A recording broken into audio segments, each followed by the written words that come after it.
What is up, peeps?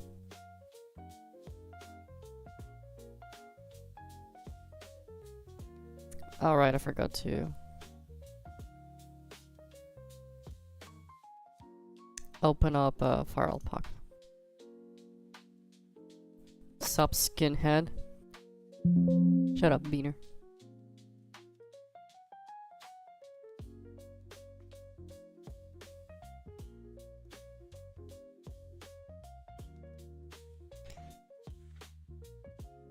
Alright. Let's see. Yeah, this is all our.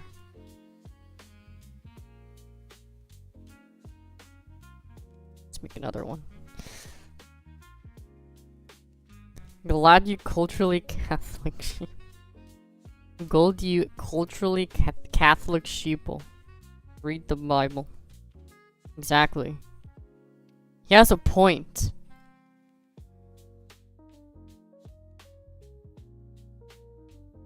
He has a point, Gold. How about you read yours? For once.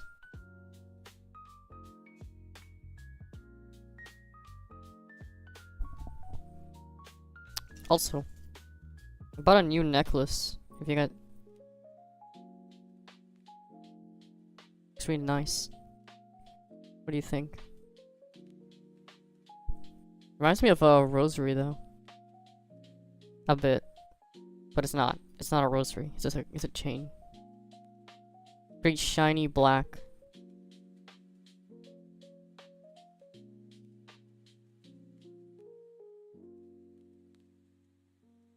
Your stream strike actually reset? Damn. Also gold because it looks cool as black. Alright? It looks cool. I put it more up close. It looks cool. It's just shiny.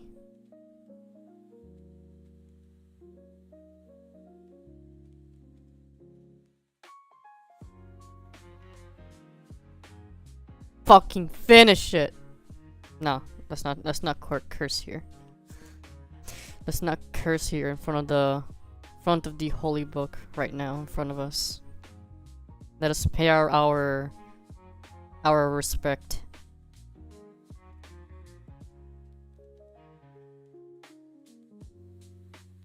And also let's put the actual appropriate music, which is a Minecraft music. Okay, so where we left off, it was middle of Exodus, I believe it was. Let me check the I think it was at chapter 26 where we left off last time. Let me check on the last one, the last that we did.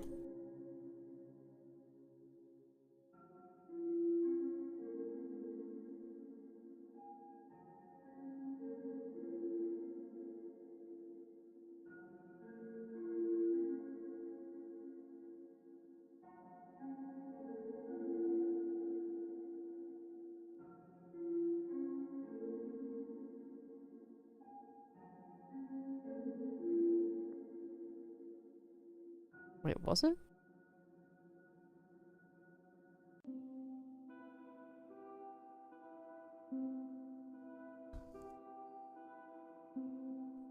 It's made like onto elements with their knobs and their flowers. Ugh. My throat. Wait, did we continue reading after this?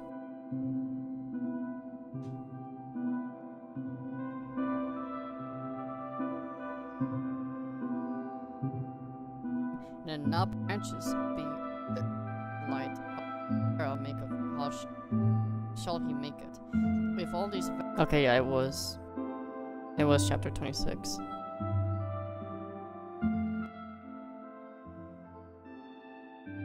Nito, welcome home, kiss Anna. Alright. Mwah. Welcome home. Welcome home, buddy. Okay, so Exodus.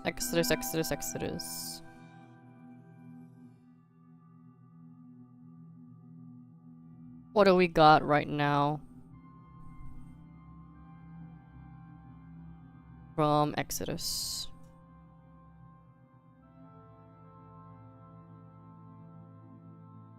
Right now it's right now it is simply Moses told by God.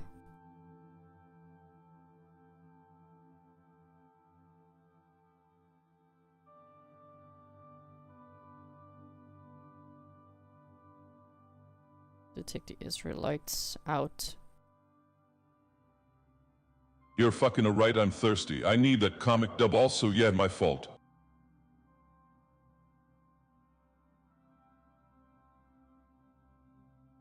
I'm gonna smack you right in the head if you just stop cursing right now.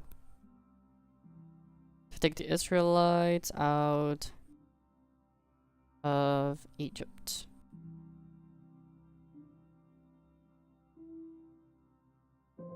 Or else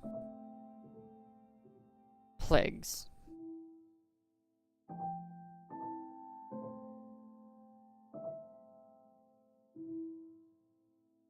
And the Egyptians.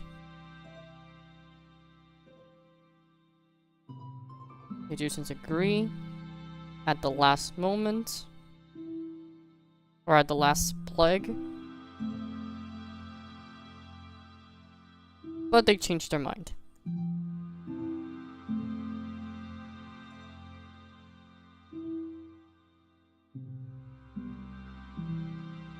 But they changed their mind and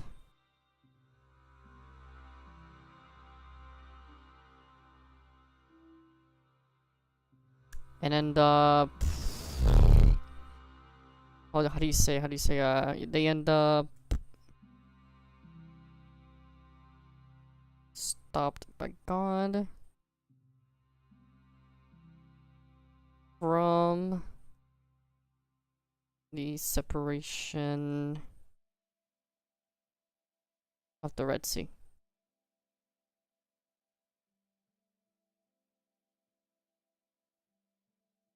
And right now, Israelites, after escaping,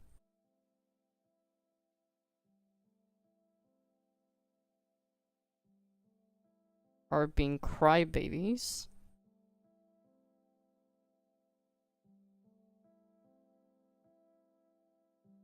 towards Moses.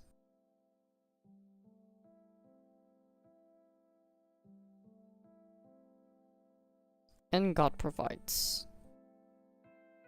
I don't think we have gone to the part of the golden calf, right? I don't think we have. Provides food. And water.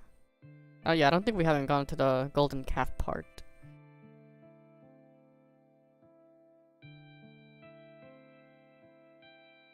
God provides food and water. Yet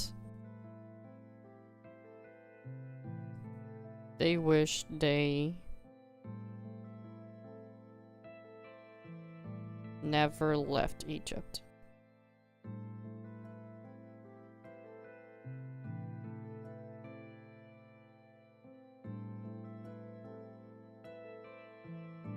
As they are being attacked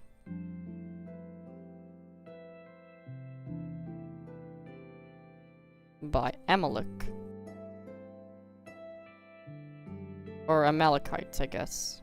Yeah, Amalekites. And then I think for now that's where we are at. And that right now I think it was I think it's the one time that I think Moses sees God. Or one of the few that was able to see God. Right? I'm unsure if I'm mistaken here. Did Moses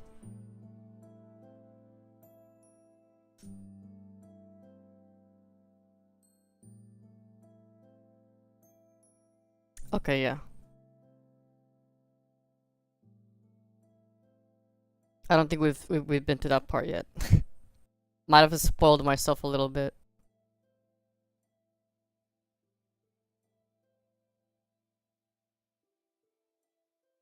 Alrighty, so chapter 26. And soon it'll be 27.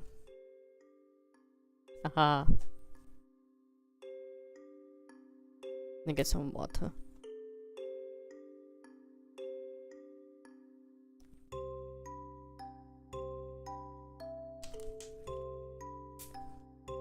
I don't know why, but OG Minecraft music is so fitting for this somehow. And it's perfect for Gold, especially since he's such a Minecraft fanboy fan. And Catholic somehow at the same time. It's an odd combination.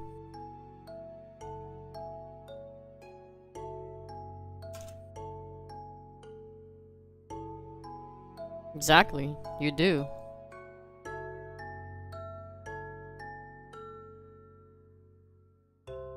What do you mean?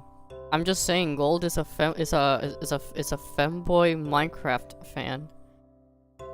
And a Catholic at the same time. It's an odd combination. Femboy and Catholic. Very odd combination. That's all I'm saying. It's nothing bad, per se. Yes, you are. You're Italian femboy. Everyone knows this. Or at least Italian looking.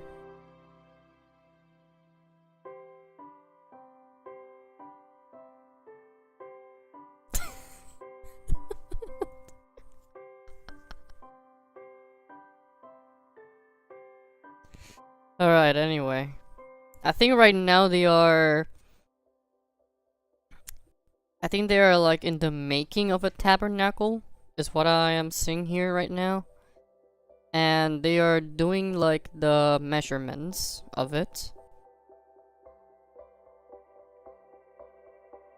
And also the different materials and the measurements. And all the other stuff that should make it in.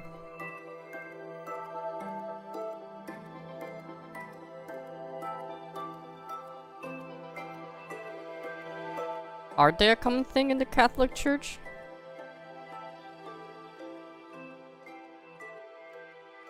Alright, let's start. Also, where are the page 1, 2, 3? Nice. Moreover,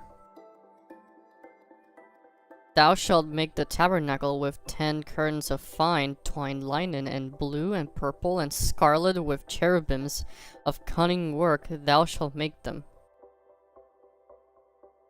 Or no, wait, is this the Ark of the Covenant? This is the Ark, right? Of the Covenant?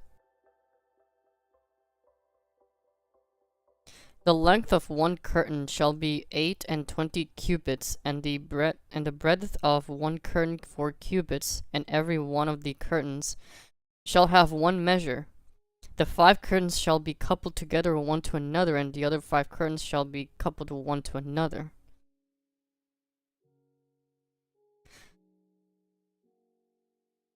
So wait, let me go into chat for if anyone wants to actually join in. I'm going to the main VC. If anyone wants to actually join in. Immediately I'm gonna say it. There's a goal. There's our buddy. What is it, buddy?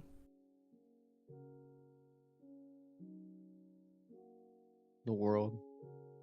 It's our water, though. The cuarto. The length of one curtain shall be 8 and 20 cubits, and the breadth of one curtain 4 cubits. And every one of the curtains shall have one measure. The 5 curtains shall be coupled together one to another, and the other 5 curtains shall be coupled one to another. And thou shalt make loops of the blue on the edge of the one curtain from the selvage in the coupling. And likewise shalt thou make in the othermost edge of another curtain, in the coupling of the second. 50 loops shalt thou make in the one curtain, and 50 loops shalt thou make in the edge of the curtain that is in the coupling of the second, that the loop may take hold one of another. And thou shalt make 50 teaches of gold and couple the curtains together with the taches, and it shall be one tabernacle. And thou shalt shalt make curtains of goat's hair to be a covering upon the tabernacle. 11 curtains shalt thou make. The length of one curtain shall be 30 cubits, and the breadth of one curtain 4 cubits, and the 11 curtains shall be all of one measure. And thou shalt couple 5 curtains by themselves, and 6 curtains by themselves, and shalt double the 6th curtain in the forefront of the tabernacle.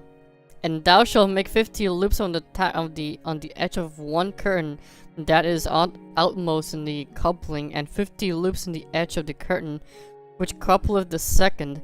And thou shalt make 50 teaches of brass, and put the teaches into the loops, and couple the tent together that it may be one. And then the remnant that remaineth of the curtains of the tent, the half curtain, the remaineth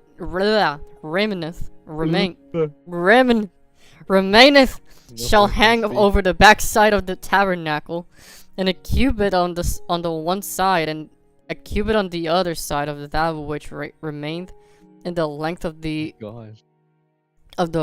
curtains of the tent, and it shall hang over the sides of the tabernacle on this side and on that side to cover it. And thou shalt make a covering for the tent of Ramses' skins dyed red, and a covering above of badger's skin. And thou shalt make boards for the tabernacle of shittim wood, standing up. 10 cubits shall be the length of that board, and a cubit and a half shall be the breadth of one board. Breath of Wild. Jeez, man.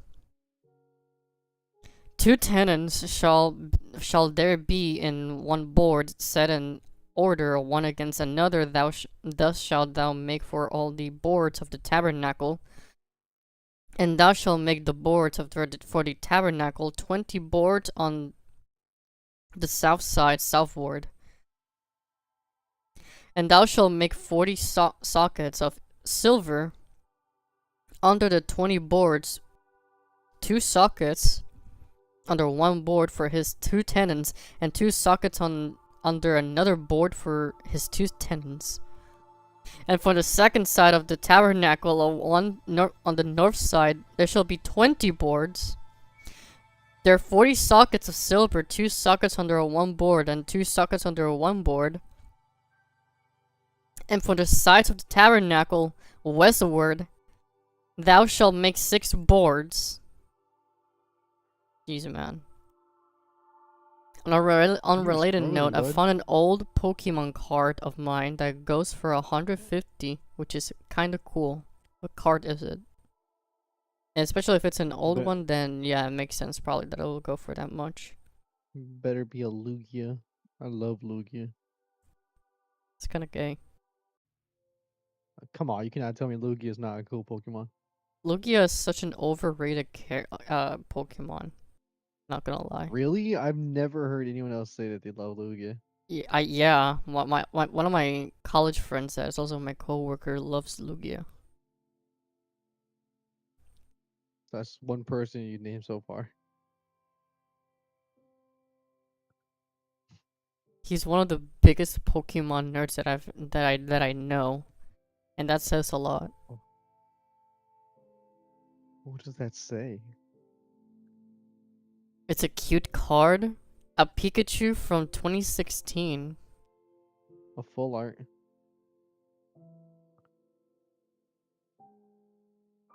I went to a gym 2 days in a row. Fuck. I need to stop swearing. My legs and my abs hurt like What a lot. Abs? Huh? What abs? I did abdominal exercise. Not that I have abs. I wish I had abs. Your core then. Yes, I did core. I wish I had abs though. Not too much though. You don't. I mean, you even less. Hell yeah. I'm surprised that even with all the basic training, you still don't have any. I'm not trying to. You have to actually like try to get there. I mean, I don't want them. if you're going on an extreme diet plus basic training, I don't think it should be that hard to get then. I mean, To get abs. You have to like focus on. You have to get honestly focused to attain that shit. I- Especially you got like my build. I don't want guess. that. I'm good. I guess. Alright, let's continue. It's also a genetic thing, yeah. It helps out a lot. Is it really a genetic thing? I mean, if you're tall and skinny, I mean, yeah. It's easier. I'm pretty sure. Well, I mean, yeah, probably easier, but it If isn't. you're short and fucking bulky Being like able my to get ass. abs is not like a genetic Is that a thing. goat? What do you mean a goat? I'm playing Roblox. Of course. Whatever. I'm at the point of bored at this point, you know. I'm just playing Roblox. Just point. Whoa. Well, Alright, let's continue. And 2 boards shalt thou make for the corners of the tabernacle in the 2 sides. They shall be coupled together beneath it, and they shall be coupled together above the head of it onto one ring. And thus shall it be for them both. They shall be for 2 corners, and they shall be 8 boards, and their sockets of silver 16 sockets. 2 sockets under 1 board, and 2 sockets under 1 board. And thou shalt make bars of shittim wood, 5 for the boards of one side of the tabernacle, and 5 bars of the boards of the other side of the tabernacle, and 5 boards for the boards of the side of the tabernacle, for the 2 sides westward. And the middle bar in the midst of the boards shall reach from end to end. And thou shalt overlay the boards with gold, and make their rings of gold for places for the bars, and thou shalt overlay the bars with gold. And thou shalt rear up the tabernacle according to the fashion thereof, which was shewed thee in the amount.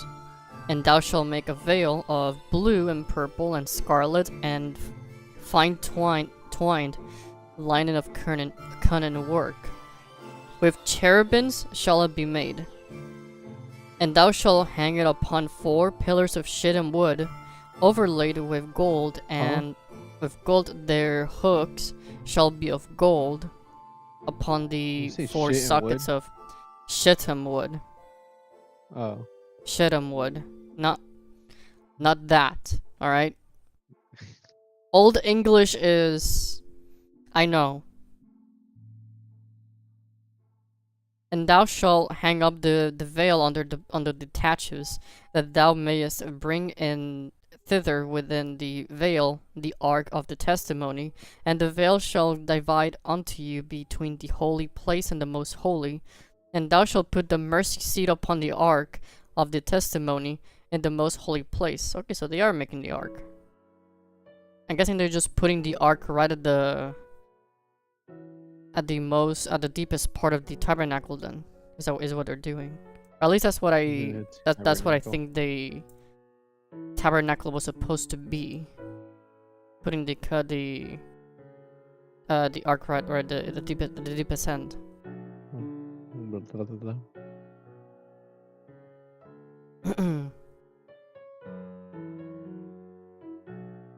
That's all, folks. And thou shalt set the table without the veil, and the candlestick over against the table on the side of the tabernacle toward the south. And thou shalt put the table of the north side, and thou shalt make a hanging for the door of the tent of blue and purple and scarlet and fine twined linen, wrought with needlework. Hello, Michael. And thou shalt make for the hanging 5 pillars of shittim wood, and overlay them with gold, and their hooks shall be of gold, and thou shalt cast 5 sockets of brass for them.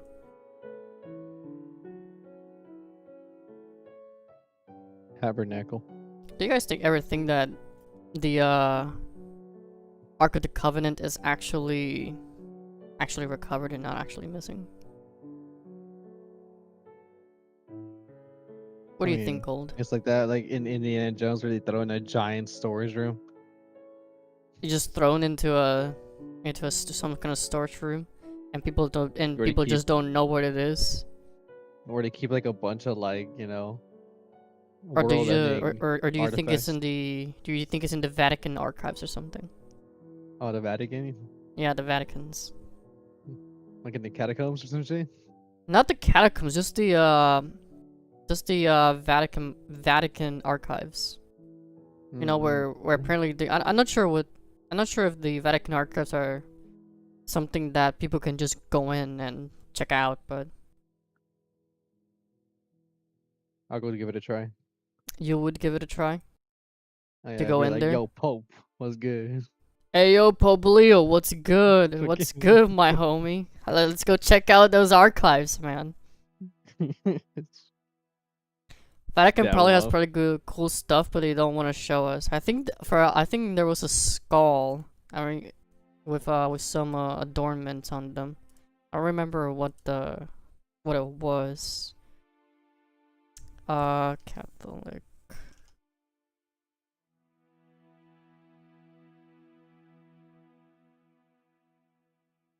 Do not care for the decor.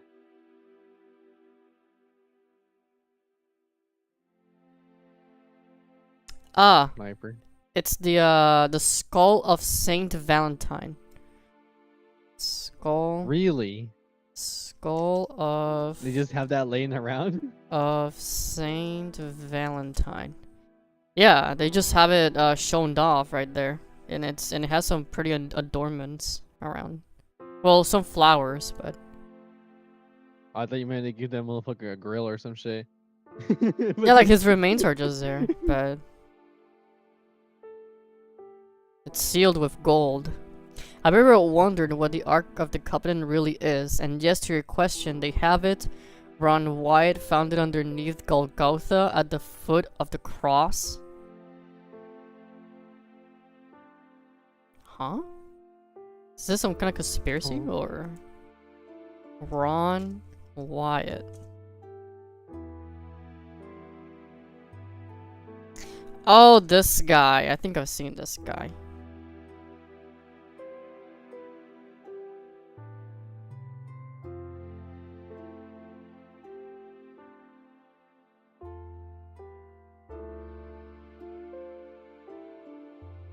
The Ark of the Covenant, it was in a cave right below Jesus' cross.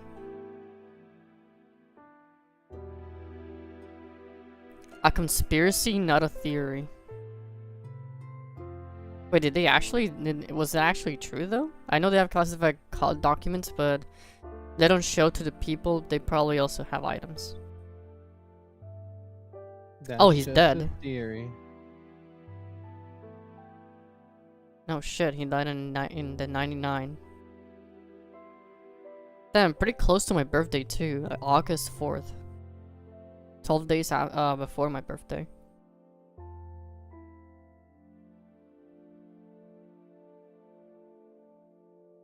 Down.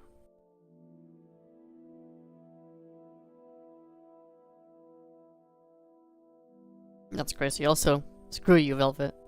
Love you though. No, you don't.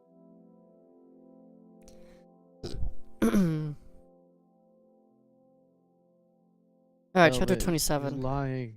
It's lying. And thou shalt make an altar of shittim wood. Shittim wood.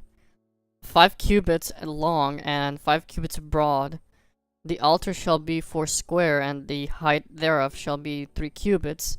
And thou shalt make the horns of it upon the 4 corners thereof.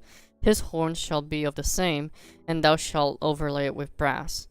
And thou shalt make his pans to receive his ashes, and his shovels, and his basins, and his flesh hooks, and his fire pans. All the vessels thereof thou shalt make of brass. IDF Mossad poison. So I guess in the same poison that probably killed that guy that made the water engine, or the engine that ran with Shut the water. fuck up. What? Like, why are we just talking so many conspiracy theories about talking about the Bible, bro? What? It's nothing bad. We're not saying anything Just funny. bad. It's just funny. It's just funny. It's just funny. No, it's funny. And thou shalt make so for it random. a grate of networks of brass upon the net.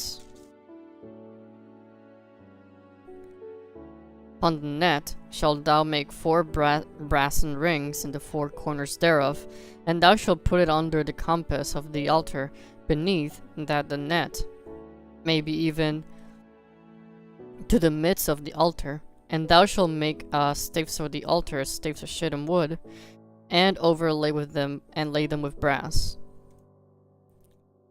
He ran out of a restaurant screaming that they poisoned him. Yeah, that's another part. Which was sad though. I think he was also with his family, I believe, or doing a deal with someone. Let's just see a Penty. And the staves shall be put into the rings, and the staves shall be upon the 2 sides of the altar to bear it. Hollow with boards shalt thou make it, as it was shewed thee in the mount, and so shall they make it. And thou shalt make the cord of the tabernacle for the south side southward.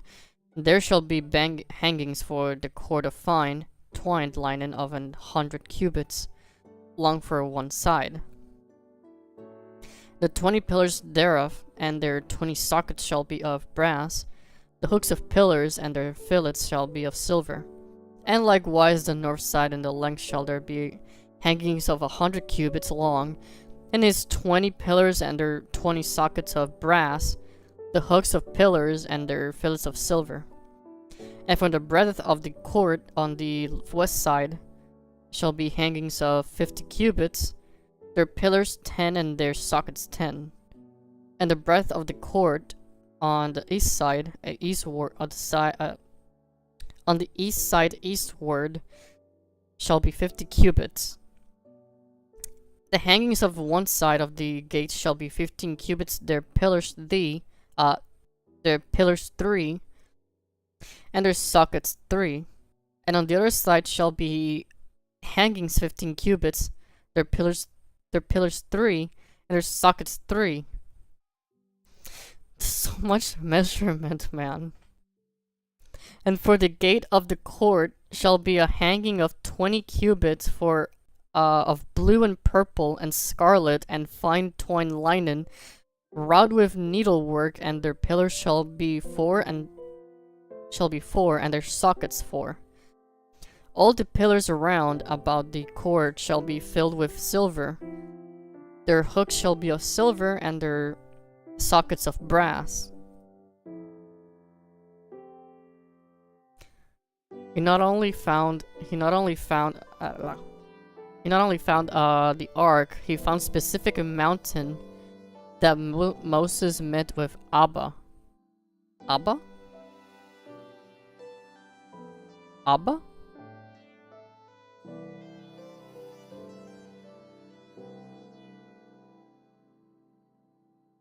Oh, wait, who's Abba? I may have forgotten. You mean Aaron? No, it can't be Aaron.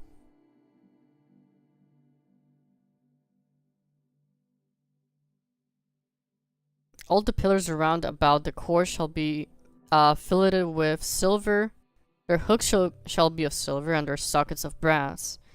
The length of the court shall be 100 cubits, and the breadth 50 everywhere, and the height 5 cubits of fine twined linen, and their sockets of brass. And all the vessels of the tabernacle, and all service thereof, and all the pins thereof, all the pins of the court shall be of brass. And thou shalt command the children of Israel that they bring thee pure olive beaten for the light to cause the lamp to burn always.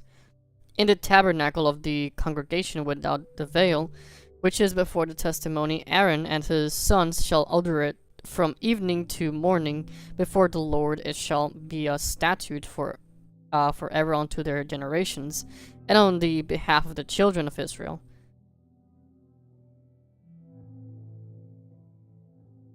Even more, he found Jesus' blood on the ark, and compared to the blood of the shroud of Turin, it was a match, and Abba means father.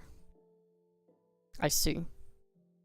I'm not sure if the Shroud of Turin is an actual thing or not, though. So that's another thing.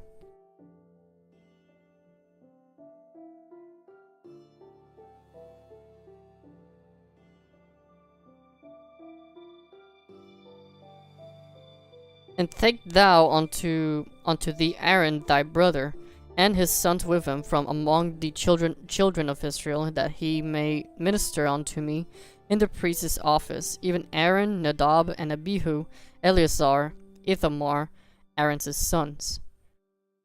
It's real?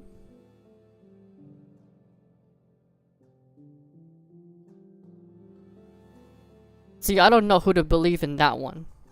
I don't know who to believe in that one, unfortunately.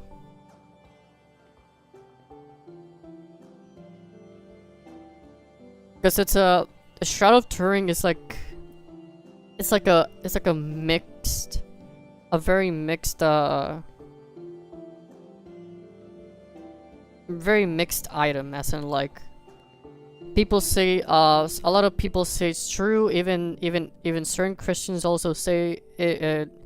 Some people say it's true, some people that are actually Christians say it's true, but others say it's not true, and also other Christians say it's not real either. Or that it's just not, it's just fake. So it's a very kind of controversial and also kind of mixed in a sense. I can't really say anything, have an opinion of something that I'm not really sure if it's real or not.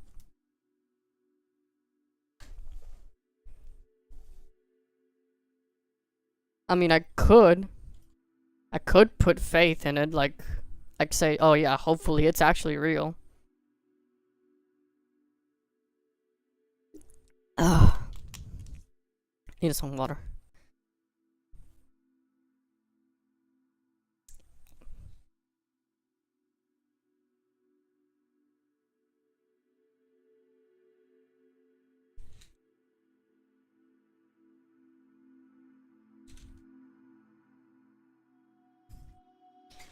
Do some research on it. All tests done claiming it was fake and has been debunked. Have they? I need to check out some studies then, or some videos, or I guess videos will just continue saying that, oh, it's not real. I will have to check if they're actual like credited sources.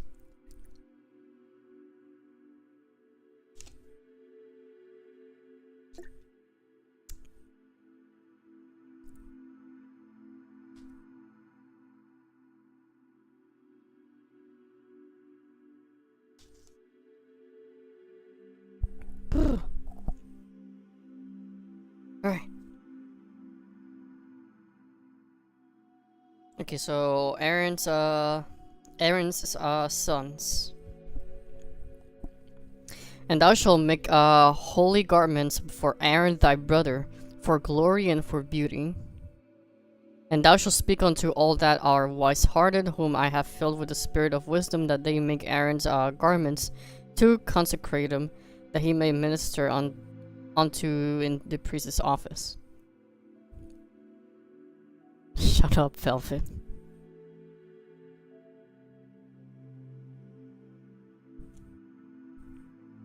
And these are the garments in which they shall make a breastplate, and an ephod, and a robe, a broidered coat, a mitre,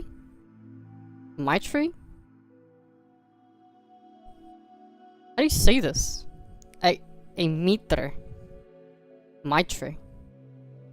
Matrate? Matre? How do you say this word?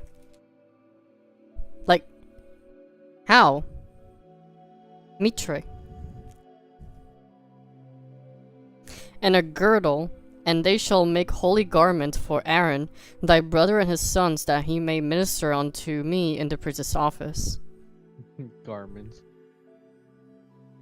And this Aaron became the high priest's son after Garments. he loses both sons. Spoiler! You frick. I think my tur? Alright, my tur. And they shall take gold and blue and purple and scarlet fine linen, and they shall make the ephod of gold, of blue, and of purple, scarlet, and fine twined linen with cunning work. It shall have 2 shoulder pieces of thereof joined at the 2 edges thereof, and so it shall be joined together. And the curious girdle of the ephod which is upon it shall be of the same according to the work thereof, even of gold, of blue, and of purple, and scarlet of fine twined linen. And thou shalt take 2 onyx stones, and engrave on them the names of the children of Israel, 6 of their names on one stone, and 1 other 6 names of the rest of the other stone according to their birth. With the work of an engraver in stone, like the engravings of a sickness, shalt thou engrave the 2 stones with the names of the children. What are you doing? Cool. Engrave the stones with the names of the children of Israel, and thou shalt make them to be set in ouches of gold, and thou shalt put the 2 stones upon the shoulders of the ephod, for stones of memorial unto the children of Israel, and Aaron shall bear their names before the Lord upon his 2 shoulders for a memorial. And thou shalt make ouches of gold, and 2 chains of pure gold at the ends of wreathen work thou shalt make them, and fasten their wreathen chains to the ouches. And thou shalt make the breastplate of judgment with cunning work. After the work of the ephod thou shalt make it of gold, of blue, of purple, scarlet, fine twined linen shalt thou make it. 4 squared shall be, being doubled, a span shall be the length thereof, and a span shall be the breadth thereof. And thou shalt set it in settings of stones, even 4 rows of stones. The first row shall be a sardius, a topaz, a carbuncle. What? What? What? You made a noise. A weird Okay. one. Okay. Buddy. What's wrong with Alright, and a Buddy. carbuncle. I don't know what is a carbuncle. Spill it out for anybody. Carbuncle. Like car and then bunkle. How the fuck you spell bunkle? It's like this. Carbuncle. Carbuncle. It's weird. Carbuncle, yeah, I guess so. I guess it's a What stone. I guess it's a stone. I don't know. Write This that shall shit down, be write the- that shit down. Huh? Write it down. What is a carbuncle? Yeah, just write it down. Just write it down. Just write it down on the fucking tally. Put carbuncle right there. Like put like arrows surrounding it on your tally, on your drawing tally.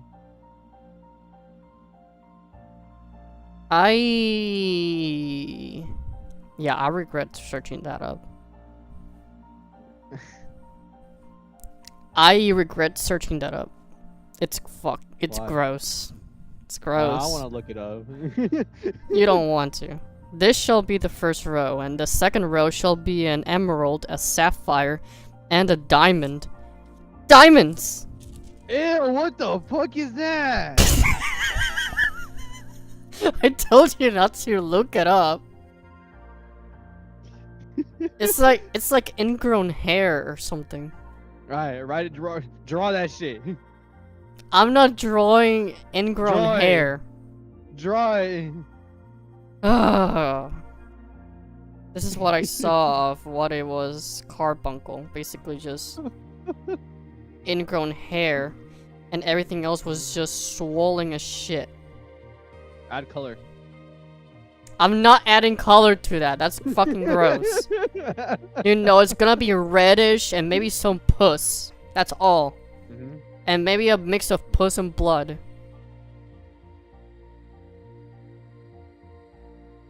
The FF, that was protected Aaron and every high priest thereafter from the holy flame and glory of Abba and Holy of Holies. Carbuncle is isotropic gem. All the stones on the FF are. Also, I don't know what that name is. Abba. I'm not sure if I've heard of that name before. Abba.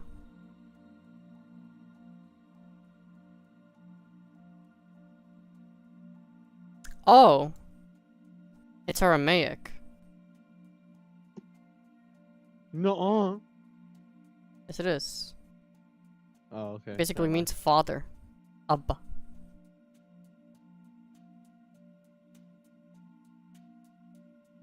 How do you know? Because I just searched it up. Are you sure it doesn't mean like daddy? Is it okay for Christians to call God Abba? I don't know. They're all isotropic gems, which means they can suspend true light, and each gem represents a tribe. Yes. Alright, and the third row, ligure, an agate, and an amethyst. The fourth row, a beryl, and an onyx, a jasper. They shall be set in gold in their enclosings. And the stones shall be with the names and the stones shall be with the names of the children of Israel, 12 according to their names, like the engravings of a signet, every one with his name, and they shall be according to the 12 tribes. And thou shalt make upon the breastplate chains at the ends of wreathen of work of pure gold. And thou shalt make upon the breastplate of 2 rings of gold, and shalt put the 2 rings on the 2 ends of the breastplate.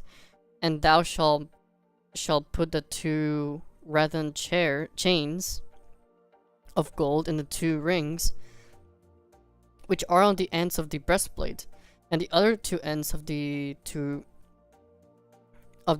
wreathen chains thou shalt fasten the 2 ouches and put them on the shoulder pieces of the ephod before it.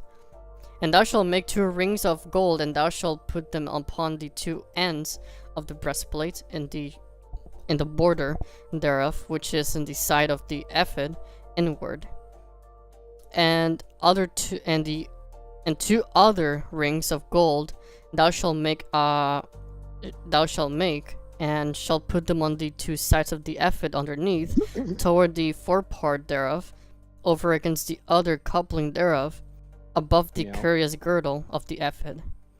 And they shall bind the breastplate by the rings thereof unto the rings of the ephod with a lace of blue, that it may be above the curious girdle of the ephod, and that the breastplate be not loosed from the ephod. And Aaron shall bear the names of the children of Israel in the breastplate of judgment upon his heart, when he goeth unto the holy place for a memorial before the Lord continually. Shenanigans. Ugh. My mouth is getting dry very quickly. Look in chat. Twitch. A gate is how it's pronounced. I see. And Jesus said Abba. I can imagine he did. Especially when he was crucified. Especially since he spoke Aramaic. And give the sub. Oh, what sub? Give the sub, man.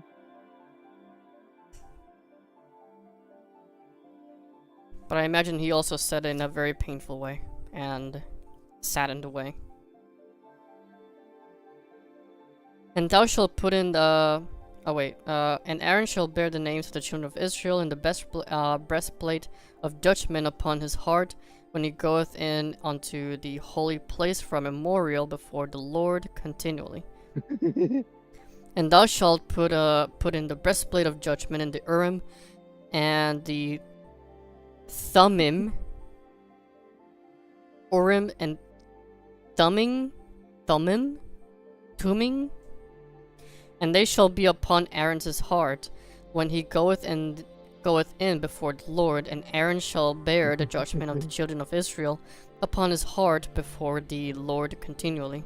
And thou shalt make the robe of ephod of olive blue, and there shall be an hole in the top of it, in the midst thereof.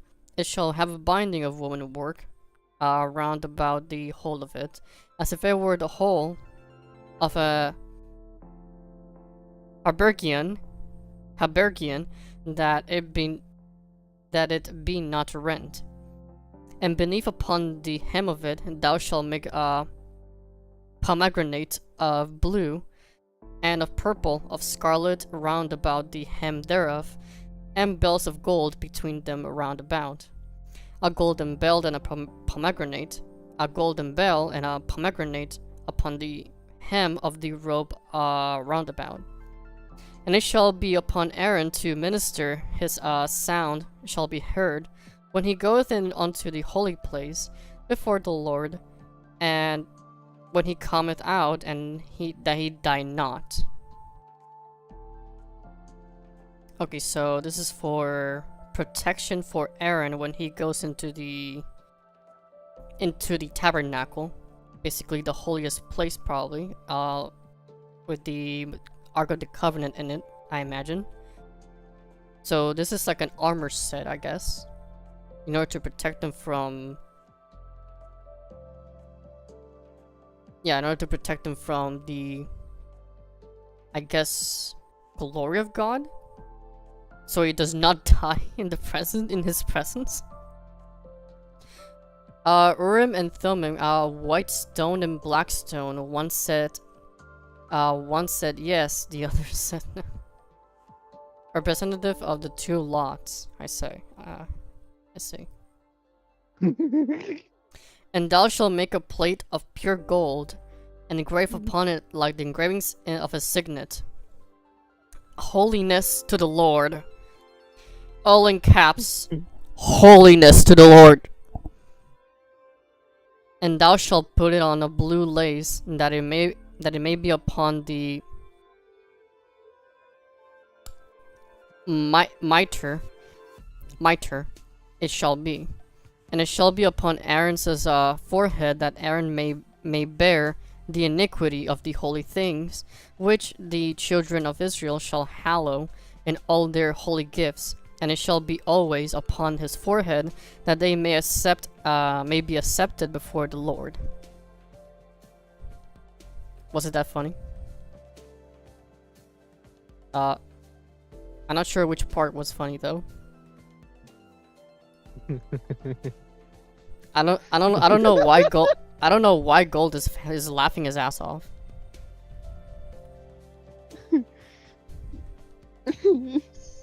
No, cause Super gets it. Super fucking gets it.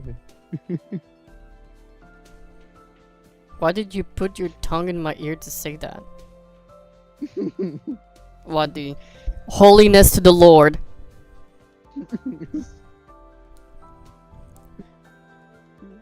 Gold, what the fuck are you doing, man? What do you mean? Stop laughing so much. Okay. I also got a gift a sub. It's a sub to the Twitch viewers. Fuck you, that's why. Damn.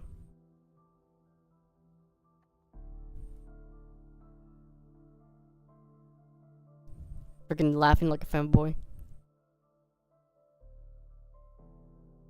Alright, and it shall be upon Aaron's forehead, that Aaron may bear the iniquity of the holy things, which the children of Israel shall hallow in all their holy gifts, and it shall be always upon his forehead, that they may be accepted before the Lord. And thou shalt embroider the coat and fine coat of fine linen, and thou shalt make the mitre of fine linen. Why does your Why? avatar have demon horns?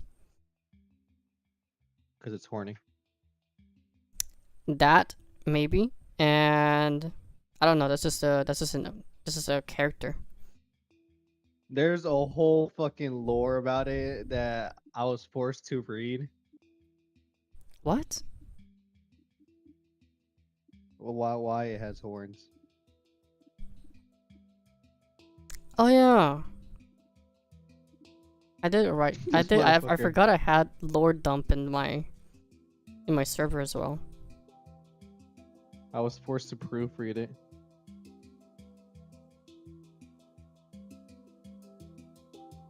Anyway, and it shall always be upon his forehead that they may be accepted before the Lord.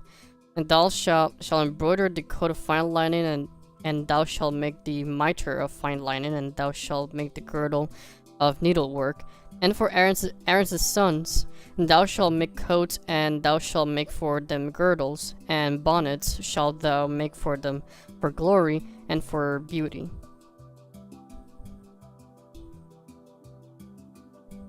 Stop forcing your friends to read your OC lore. My lore is not really finished yet, so maybe a long stream for just writing lore. And hey, No.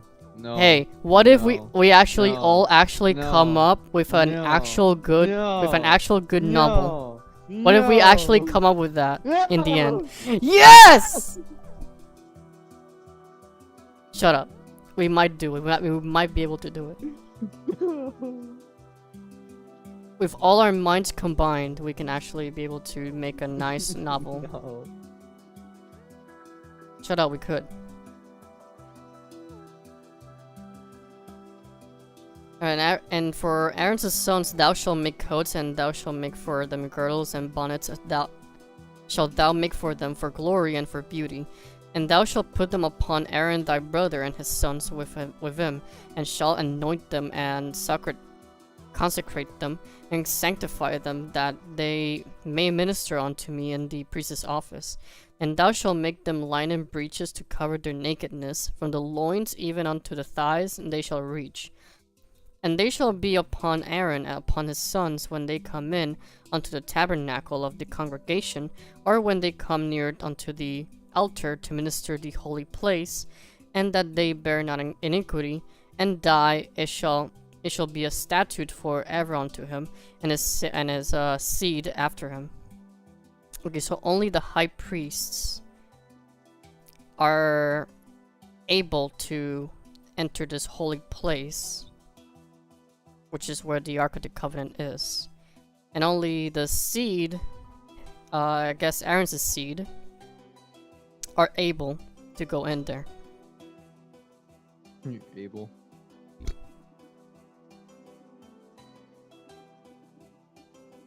There is no better story than the truth, for we're all characters in. That's kinda deep, bro. That's kinda deep. And this is the thing that thou shalt do unto them, to hallow them, to minister unto me in the priest's office. Take one young bullock and 2 rams without blemish, and unleavened bread and cakes unleavened, tempered with oil, and wafers unleavened, anointed with oil. Of wheaten flour shalt thou make them, and thou shalt put them into one basket, and bring them in the basket with bullock and the 2 rams. And Aaron and his sons thou shalt bring unto the door of the tabernacle of the congregation, and shalt wash them with water. And thou shalt take the garments upon and put upon Aaron the coat and the robe of the ephod, and the breastplate, and gird him with the curious girdle of the ephod. And thou shalt put the mitre upon his head, and put the holy crown upon the mitre. And then shalt thou take anointing oil and pour it upon his head, and anoint him. And thou shalt bring his sons, and put coats upon them, and thou shalt gird them with girdles. Aaron and his sons, and put the bonnets on them, and the priest's office shall be theirs for a perpetual statute, and thou shalt consecrate Aaron and his sons.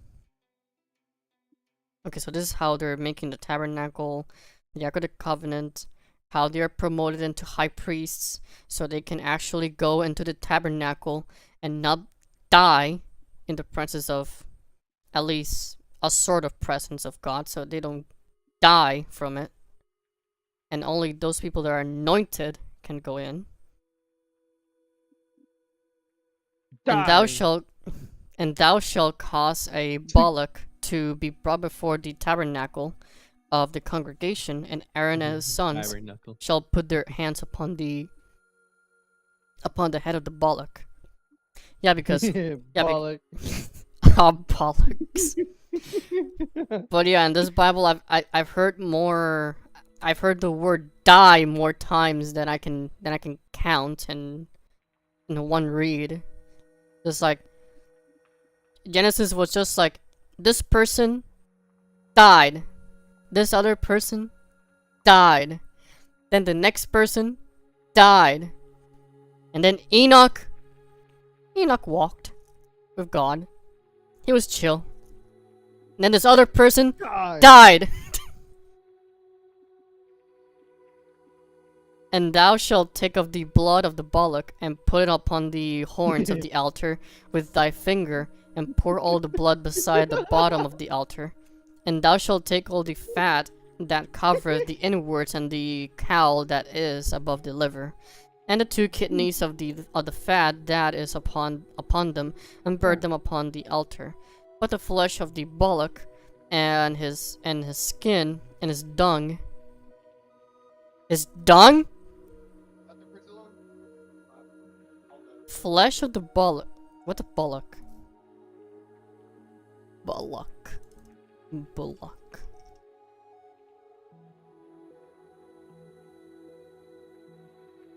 A young male cow, specifically a castrated bull or steer. Huh?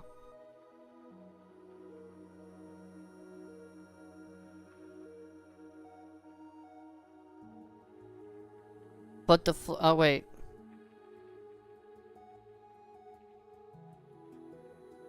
Oh, okay. But the flesh of the bullock, and his skin, and his dung shalt thou burn with fire without the camp. It is a sin offering. Okay. That makes sense. That makes more sense. Okay. I mean, yeah, it's dirty. That shit dirty. And thou shalt also take 1 ram, and Aaron and his sons shall put their hands upon the head of the ram.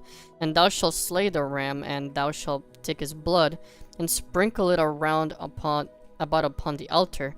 And thou shalt cut the ram into pieces, and wash the inwards of him, and his legs, and put them onto his pieces, and onto his head. And thou shalt burn the whole ram upon the altar. It is a burnt offering unto the Lord. It is a sweet savor, an offering made by the fire unto the Lord. And thou shalt take the other ram, and Aaron and his sons shall put their hands upon the head of the ram. Then thou shalt kill the ram, and take of his blood, and put it upon the tip of the right ear of Aaron, and upon the tip of the right ear of his sons, and upon the thumb of their right hand, and upon the great toe of their right foot, and sprinkle the blood upon the altar round about. And thou shalt take of the blood that is upon the altar, and of the anointing oil, and sprinkle it upon Aaron, and upon his garments, and upon his sons, and upon the garments of his sons with him. And he shall be hallowed, and his garments, and his sons, and his sons, and his sons, and his sons, and his sons' garments with him. Also thou shalt take of the ram the fat and the rump, and the fat that covereth the inwards, and the cow. Cody's mom. and the caul above the liver, and the 2 kidneys, and the fat that is upon them, and the right shoulder, for it is a ram of consecration. And 1 loaf of bread, and 1 cake of oiled bread, 1 wafer out of the basket of the unleavened bread that is before the Lord. And thou shalt put all in the hands of Aaron, and in the hands of his sons shall wave them for a wave offering before the Lord, and thou shalt receive them of their hands, and burn them upon the altar for a burnt offering for a sweet savor before the Lord. It is an offering made by the fire unto the Lord.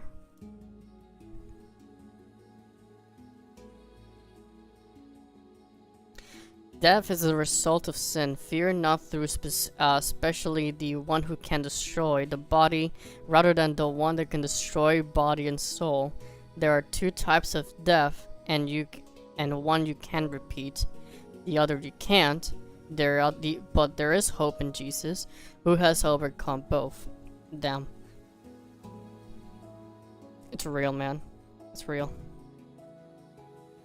Honestly, pretty inspiring words. Ugh.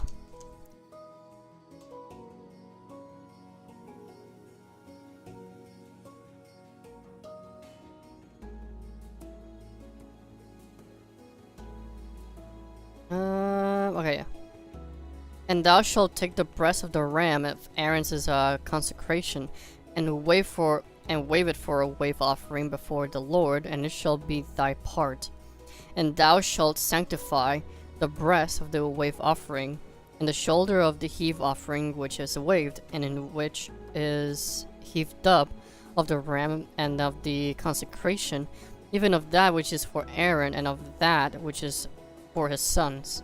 It shall be Aaron's and his sons by a statute forever from the children of Israel, for it is an heave offering, and it shall be an heave offering from the children of Israel of the sacrifice of their peace offerings, even their heave offering unto the Lord.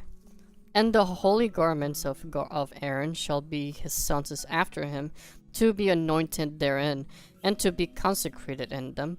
And that son is priest in his stead, shall put them on 7 days, when he cometh into the tabernacle of the congregation to minister in the holy place. And thou shalt take the ram of the consecration, and seethe his flesh in the holy place.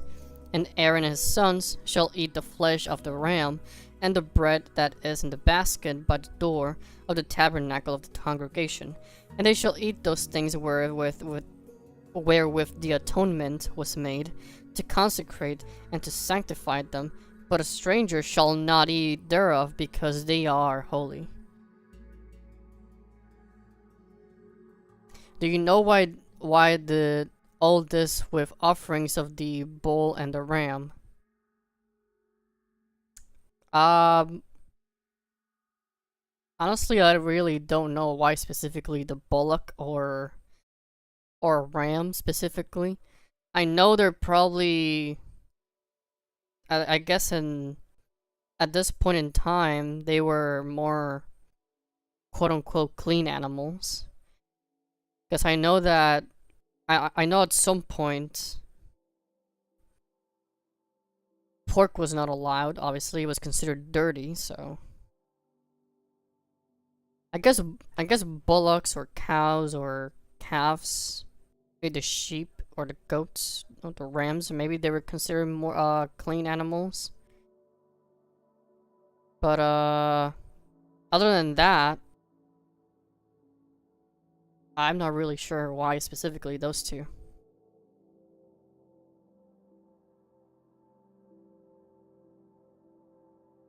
And if out of the flesh of the consecrations of the bread remain unto the morning, then thou shalt burn the remainder of with fire, and it shall not be eaten, because it is holy. And thus shalt thou do unto Aaron and to his sons, according to all things which I have commanded thee.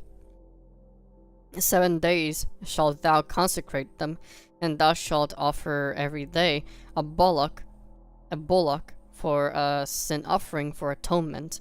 And thou shalt cleanse the altar when thou hast made an atonement for it, and thou shalt anoint it to sanctify it.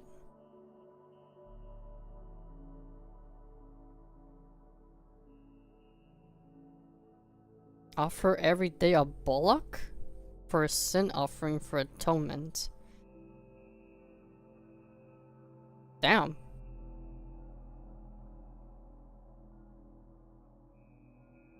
That sounds pretty expensive. 7 days thou shalt make an atonement for the altar, and sanctify it, and it shall be an altar most holy. Whatsoever toucheth the altar shall be holy. Now this is what which thou shalt offer upon the altar: 2 lambs of the first year, day by day continually. The 1 lamb thou shalt offer in the morning, and the other lamb thou shalt offer at even. And with the 1 lamb a tenth deal of flour, mingled with the 4th part of an hin of beaten oil, and the 4th part of an hin of wine, for a drink offering. And the other lamb thou shalt offer at even, and shalt do thereto according to the meat offering of the morning, and according to the drink. Everyone got to eat, and everyone got fed by holy food. I'm guessing then, because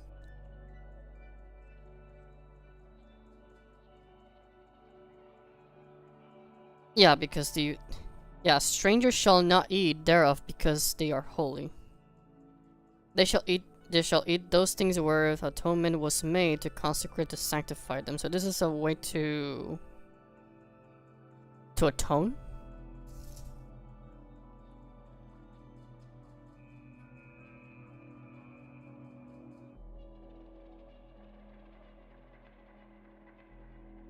It's a way to cleanse, I guess, in some way.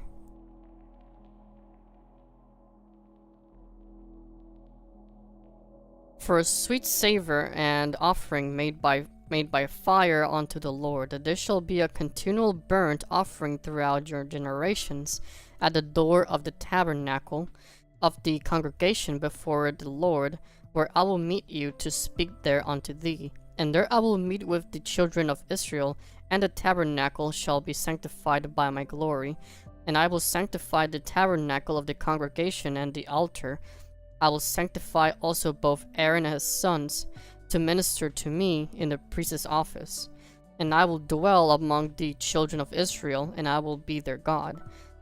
And they shall know that I am the Lord their God, that brought them forth of the land of Egypt, that I may dwell among them. I am the Lord of their Lord. I'll repeat that. I am the Lord their God. And thou shalt make an altar to burn incense upon, of shittim wood shalt thou make it. A cubit shall be length thereof, and a cubit the breadth thereof. 4 square shall it be, and 2 cubits shall be the height thereof. The horns thereof shall be of the same. And thou shalt overlay with pure gold the top thereof, and the sides thereof round about, and the horns thereof. And thou shalt make unto it a crown of gold round about, and 2 golden rings shalt thou make to it under the crown of it, by the 2 corners thereof, open upon the 2 sides of it shalt thou make it. And they shall be for places for the staves to bear it withal. Abba loves the smell of steaks on the grill, wouldn't you? Remember they were in the wilderness. Oh yeah. But I think this is before, right? Before they made the golden calf. So I'm guessing since you're going to be wandering in the wilderness for like 40 years, then yeah, you're probably gonna have to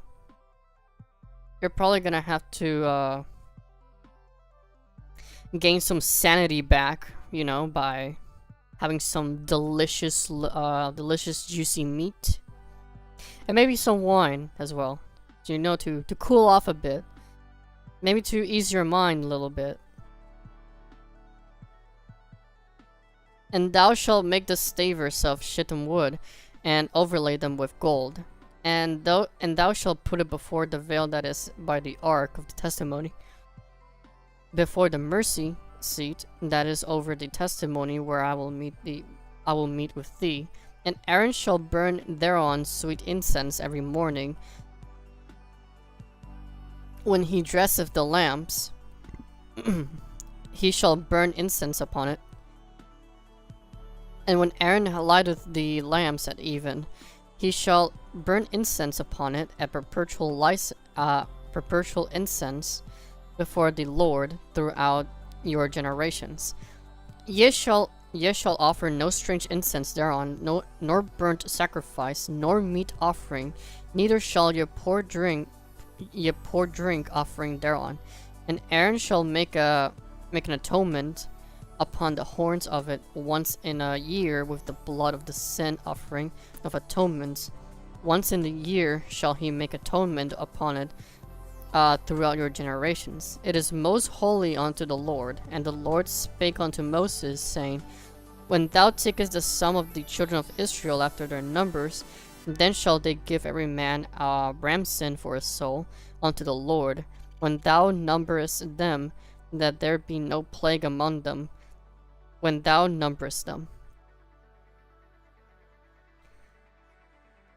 Give them manna and quail. Manna and quail? Manna and quail.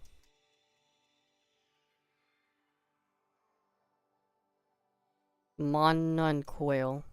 Miraculous foods for the Israelites in the desert.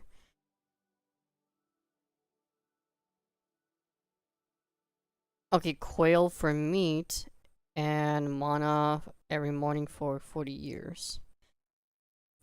Yeah, quail is, okay, a flock of birds.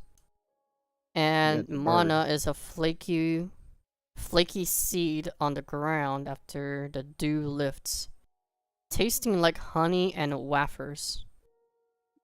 Why is this so silly? What, manna and quail?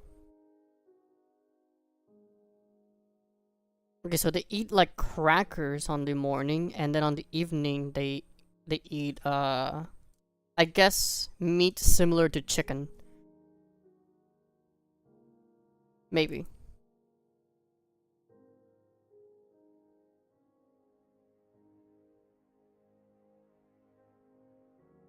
Okay, wait, where were we?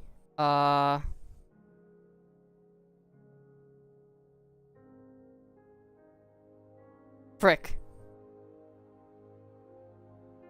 I think we were at verse, I think it's 6th verse, I think we were. Yeah, I think it was in the 6th. And thou shalt put on the veil that is by the ark of the testimony before the mercy seat that is over the testimony, first testimony, where I will meet with thee. And Aaron shall burn thereon sweet incense every morning when he dresses the lamps. He shall burn incense upon it. And when Aaron lighteth the lamps at even, he shall burn incense. Okay, no, wait, we were... Yeah, he said not to burn any strange incense. And Aaron shall make an atonement upon the horns of it once in a year with the blood of the sin offering of atonements. Once in a year shall he make atonement upon it throughout your generations. It is most holy unto the Lord. And the Lord spake unto Moses, saying, When thou takest the sum of the children of Israel after their number, then shall they give every man a ramson for his soul unto the Lord. When thou numberest them, that there be no plague among them where thou numberest them. This day shall give every one that passeth among them that are numbered half a shekel, after the shekel of the sanctuary. A shekel is 20 gerahs. The fuck's a gerahs now? I have no idea, but I'm guessing is their currency. But the bull and ram go back even further to Eden. That's what it was used to make garments for Adam and Eve. Even when they even when they were made to leave Eden and letting into the sin into the world. I see. And half shekel shall be the offering of the Lord. Every one that passeth among them that are numbered, that are numbered from 20 years old and above, shall give an offering unto the Lord. Damn, bro, calm down. I know. I ate a lot before this. The rich shall not give more, and the poor shall not give less than half a shekel, when they give an offering unto the Lord to make an atonement for your souls. And thou shalt take the atonement money of the children of Israel, and shall appoint it for the service of the tabernacle of the congregation, that it may be a memorial unto the children of Israel before the Lord, to make an atonement for your souls. And the Lord spake unto Moses, saying, Thou shalt also make a laver of brass, and his foot also of brass, to wash withal. And thou shalt put it between the tabernacle of the congregation and the altar, and thou shalt put water therein. The flat tax, yeah, just half. Half a shekel. I'm not sure how much that is worth, though. For Aaron and his sons shall wash their hands and their feet thereat. When they go into the tabernacle of the congregation, they shall wash with water, that they die not, or when they come near to the altar to minister, to burn offering made by fire unto the Lord. So they shall wash their hands and their feet, that they die not, and it shall be a statute for ever to them, even to him and to his seed, throughout their generations. Moreover, the Lord spake unto Moses, saying, Take thou also unto the principal spices pure myrrh, 500 shekels of sweet cinnamon, half so much, even 250 shekels, and of sweet calamus, 250 shekels, and of cassia 500 shekels, after the shekel of the sanctuary and of oil olive and hin. And thou shalt make it an oil of holy ointment, an ointment compound after the art of the apothecary. It shall be an holy anointing oil, and thou shalt anoint the tabernacle of the congregation therewith, and the ark of the testimony, and the table, and all his vessels, and the candlestick and his vessels, and the altar of incense, and the altar of burnt offering with all his vessels, and the laver and his foot, and thou shalt sanctify them, that they may be the most holy. Whatsoever toucheth them shall be holy. And thou shalt anoint Aaron and his sons, and consecrate them, that they may minister unto me in the priest's office. And thou shalt speak unto the children of Israel, saying, This shall be a holy anointing oil unto me throughout your generations.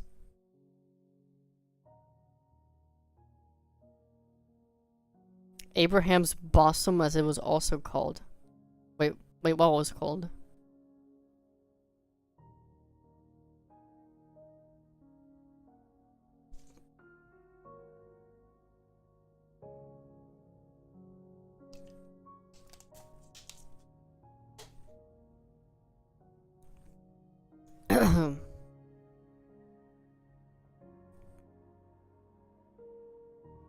Paradise?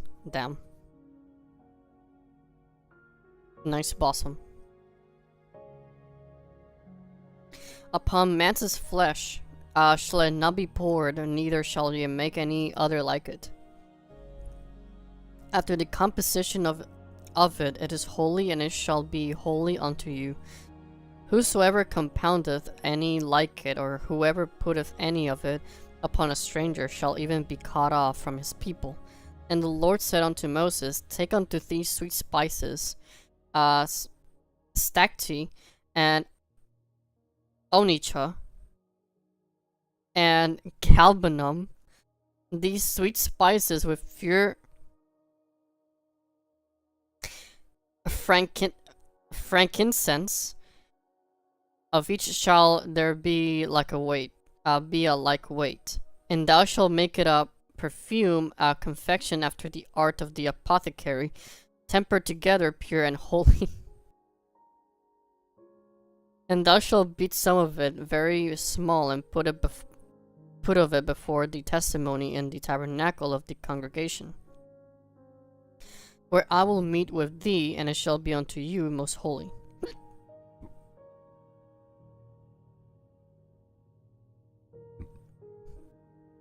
Down on the earth, but not anymore. It's only Sheol down there now. Yeah, but isn't Sheol like a place like between heaven and hell, apparently? Like, it's a state of like neutrality, I believe it was. Or at least it was a place where I think it was a place where in the old covenant, or at least during the old covenant, that's where people went most of the time. That's purgatory. I see.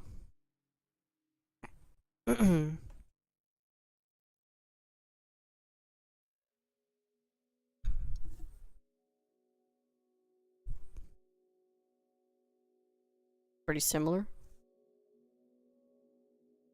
And thou shalt beat some of it very small, and put of it before the testimony in the tabernacle of the congregation, where I will meet with thee, and it shall be unto you most holy. And as for the perfume which thou shalt make, ye shall not make to yourselves according to the composition thereof. It shall be unto thee holy for the Lord. Whosoever shall make a like unto that, to smell thereto, shall even be cut off from his people. And the Lord spake unto Moses, saying, See, I have called by name Bezaleel, the son of Uri, son of Hur, and the tribe of Judah. And I have filled them with the Spirit of God in wisdom and in understanding and knowledge and in all manner of workmanship, to devise cunning works, to work in gold and in silver and brass, and in cutting of stones to set them, and in carving of timber, to work in all manner of workmanship. And I, behold, I have given with him Aholiab, son of Ahisamach, the tribe of Dan, and in the hearts of all that are wise hearted I have put wisdom, that they may make all that I have commanded thee, the tabernacle of the congregation, and the ark of the testimony, and the mercy seat that is thereupon, and all the furniture and of the tabernacle, and the table and his furniture, and the pure candlestick with all his furniture, and the altar of incense, and the altar of burnt offering with all his furniture, and the laver and his foot, and the cloths of service, and the holy garments for Aaron the priest, and the garments of his sons to minister in the priest's office, and the anointed oil and sweet incense for the holy place, according to all that I have commanded thee shall they do. And the Lord spake unto Moses, saying, Speak thou also unto the children of Israel, saying, Verily my Sabbaths ye shall keep, for it is sign between me and you throughout your generations, that ye may know that I am the Lord that doth sanctify you. Ye shall keep the Sabbath, therefore it is holy unto you. Every one that defileth it shall surely be put to death. For whosoever doeth any work therein, that soul shall be cut off from among his people. Purgatory is both paradise and Sheol. One is the other, separated by a bottomless pit. Paradise was at the center, but no longer. Adudel has taken its place. I don't know, man. Most I know is because of the Binding of Isaac. I played that game and that game was insane as well. 6 days may work be done, but in the seventh it is a Sabbath of rest, holy to the Lord. Whosoever doeth any work in the Sabbath day shall surely be put to death. Whereof the children of Israel shall keep the Sabbath to observe the Sabbath throughout their generations for a perpetual covenant. It is a sign between me and the children of Israel forever. For in 6 days the Lord made heaven and earth, and on the seventh day he rested, and was refreshed. And he gave unto Moses, when he had made an end of communing with him upon Mount Sinai, 2 tables of testimony, tables of stone written with the finger of God. There we go. The commandments. The game is awesome. Got like 600 hours. Damn. And when the people saw that Moses delayed to come down out of the mount, the people gathered themselves together unto Aaron, saying unto him, Up, make us gods, which shall go before us. For this Moses, the man that brought us out of the land of Egypt, we wot not what is become of him. And Aaron said unto them, Break off the golden earrings which are in the ears of your wives, your sons, and of our daughters, and bring them unto me. So that's how they made that's how they made the golden calf. And all the people brake off the golden earrings which were in their ears, and brought them unto Aaron, and received them at their hand, and fashioned it with engraving tool, after he had made it a molten calf. And they say, These be thy gods, O Israel, which brought thee up out of the land of Egypt. Insane work. And when Aaron saw it, he built an altar before it, and Aaron made proclamation, and said, Tomorrow is a feast to the Lord. And they rose up early on the morning, offered burnt offerings, and brought peace offerings, and the people sat down to eat and to drink, and rose up to play. The Lord said unto Moses, Go, get thee down, for thy people which thou broughtest out of the land of Egypt have corrupted themselves. They have turned aside quickly out of the way which I commanded them. They have made them a molten calf, and have worshipped it, and have sacrificed thereunto, and said, These be thy gods, O Israel, which have brought thee up out of the land of Egypt. And the Lord said unto Moses, I have seen this people, and behold, it is a stiff-necked people. Okay, as I said, I have a theory. As I said before, I have a theory that the golden calf is basically Moloch, probably, or Baal. Well, no, I think it's a Moloch. I think Moloch is the bull. That's supposed to be like a bronze bull or something, and from there Canaanites would sacrifice his children with. I believe, or not that I believe, I think the golden calf basically turned into Moloch.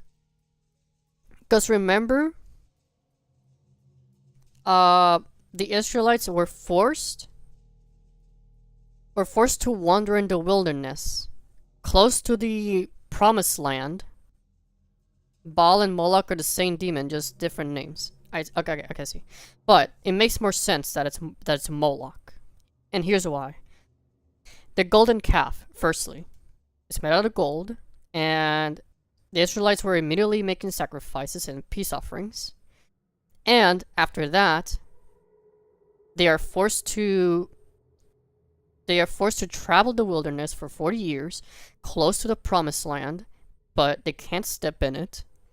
But what if some Israelites just said, you know what, screw this, I'm gonna go to Canaan anyway, and then they spread that type of religion onto the Canaanites, and then the Canaanites adopted that religion, and then it just evolved into Moloch. and then they started sacrificing children because they needed something as a sacrifice, something very valuable, something very dear, that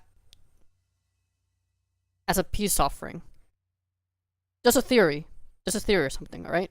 Just throwing there some stuff that maybe to bring some idea. I know it's probably not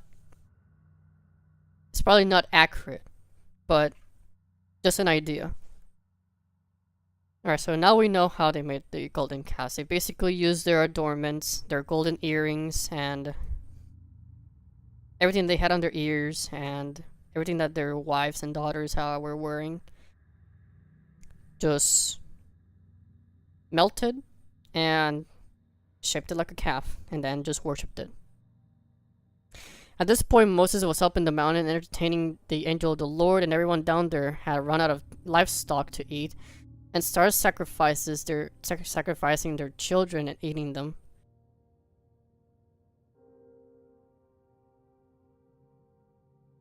Wait, what?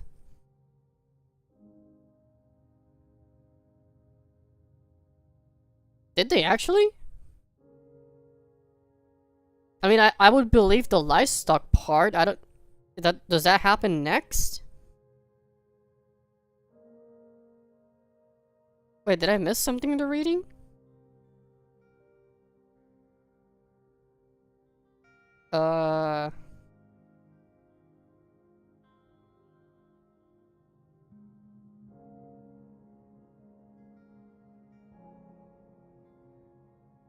Turn aside quickly, commanded them they have made up on the mountain and worshipped it, and have sacrificed their unto. Okay, that doesn't seem to say that yet. There's a reason most sins lead to death. They censored it? Damn. But anyway, now thereof, let me alone, that my wrath may wax hot against them. And that I may consume them, and I will make of thee a great nation. And Moses besought the Lord his God, and said, Lord, why doth thy wrath wax hot against thy people, which thou hast brought forth out of the land of Egypt with great power and with a mighty hand. Sorry. Wherefore should be the Egyptians speak and say, for mischief did he bring them out to slay them in the mountains, and to consume them from the face of the earth. Turn from thy fierce wrath, and repent of this evil against thy people. Remember Abraham, Isaac, and Israel, thy servants, to whom thou swearest by thine own self, and saidst unto them, I will multiply your seed as the stars of heaven, and all this land that I have spoken of will I give unto your seed, and they shall inherit it forever. And the Lord repented of the evil which he thought to do unto his people.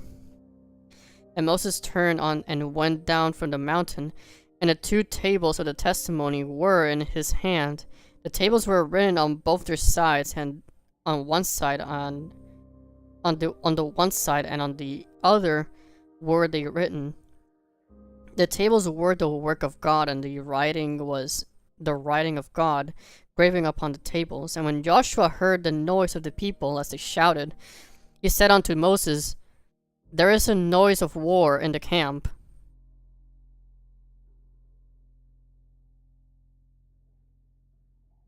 Oh, maybe that is the part. Maybe that is the sacrifice part that you were talking about. I mean, there is a noise of war in the camp, so they're probably try their best to censor that part, I guess. After they made it into the promised land and built Jerusalem, they did it again, and when the Romans surrounded them in 70, and they did it again. Oh yeah, and the I think it was in Acts. They had a tabernacle of Moloch, and the Star of Renfin, which, let's not get controversial. Well, we should all already know the Star of Renfin is basically the Star of David at this point. Like, come on, what other star can there be in the Bible? There's really no Star of David in the Bible at this point. The only other star there is just the Star of Renfin. Let's be real here.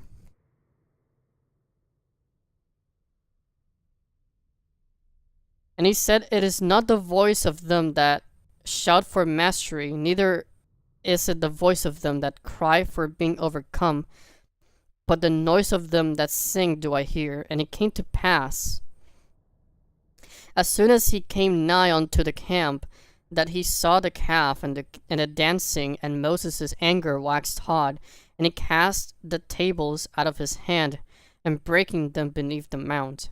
And he took the calf which they had made, and burnt it with fire, and grounded it to powder, and strawed it to the water, and made the children of Israel drink of it. Chad Moses, honestly, is like, I'm taking this calf, I'm gonna grab it with my own bare hands, I'm going to burn it, and I'm going to ground it until it is golden powder, and then I'm gonna straw it with water, and you're gonna drink it. You see what you did? Come here, you drink it. Drink the water with gold. You deserve this.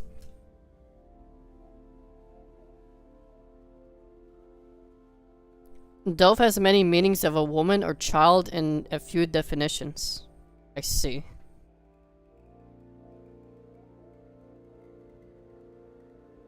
Smart choice to use a drawing program to take notes. Yeah, I decided that because I don't want to be using just notepad.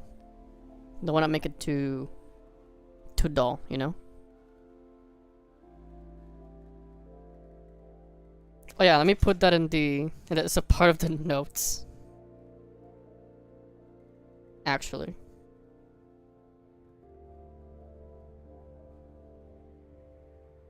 The Israelites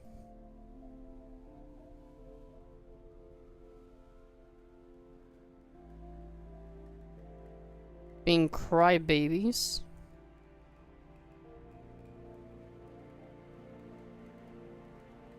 Built a golden calf.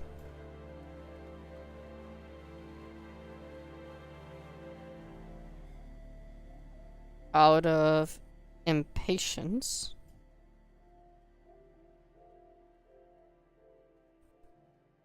And Moses, out of anger, took the calf, set it on fire, and ground it to powder.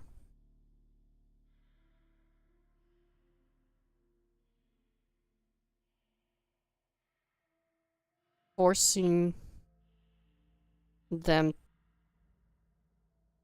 to drink it along with water.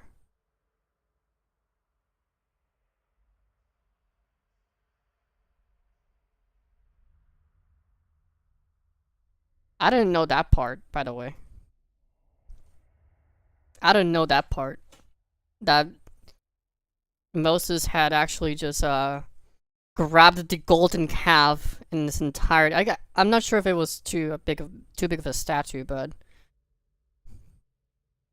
where exactly are we in Exodus? So we are in Exodus chapter 32 verse 20, where where Moses took the golden calf, burned it, ground it to powder, and then strawed it with water and made them drink of it.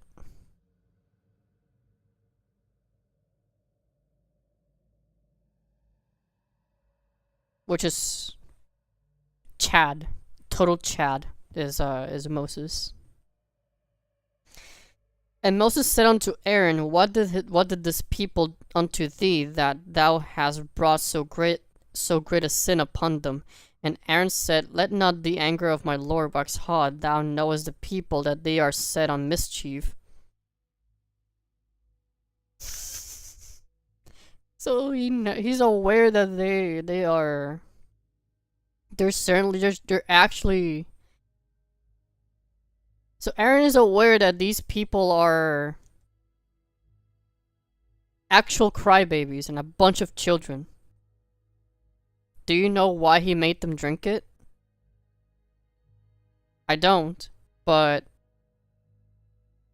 seems like a valid punishment.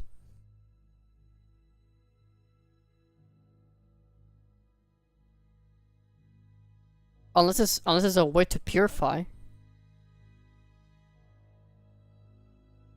I'm not sure. For they said unto me, make us gods, which shall go before us. For this Moses, the man that brought us about of the land of Egypt, we wot not what is become of him. And I said unto them, whosoever hath any gold, let them break it off. So they gave it me. Then I cast it into the fire, and then came out this calf. And when Moses saw that the people were naked, for Aaron had made them naked unto their shame among their enemies, then Moses stood in the gate of the camp and said, who is on the Lord's side? Let him come unto me. And all the sons of Levi gathered themselves together unto him. Gold is a purifier, cleanses the bodies of parasites. Parasites are demons. Alright, well, I guess right now in the context of nowadays, we all now know what parasites are. So what I'm guessing is that they were also eating pork, most likely. So they probably broke that rule, and now they have parasites on them. And since the pork meat is infested with it, without proper cooking or cleaning, it's gonna be bad for you, obviously. So in one way, that does make sense. Let me actually search that up and see if it holds credit. Is gold a good parasite purifier?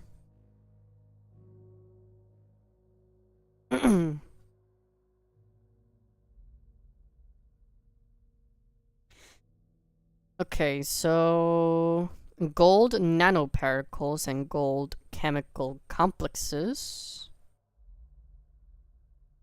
are good experimental treatments against parasites in laboratories. Solid or colloidal gold products do not purify water to the body.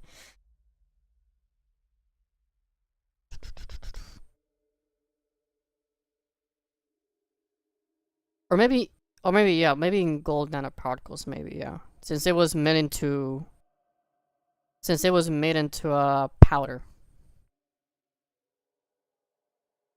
For water, use certified microfilters. Reverse osmosis instead of boiling to remove or kill waterborne parasites safely. Okay, so yeah. Proven water purification. For water, certifies as a microfilter. And for health, consults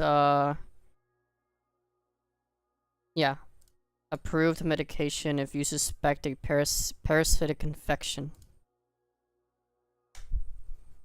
There you go. If you want to purify water as a microfilter, then yeah. And also for health, approved medications for suspect parasitic infection.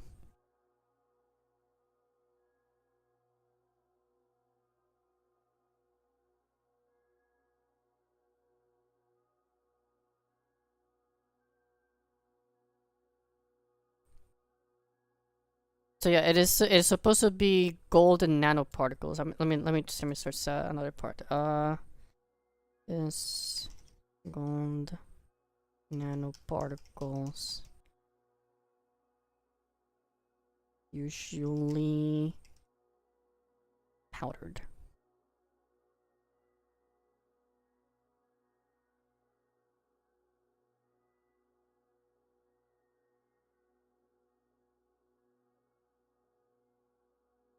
They were full of parasite, just like many are now.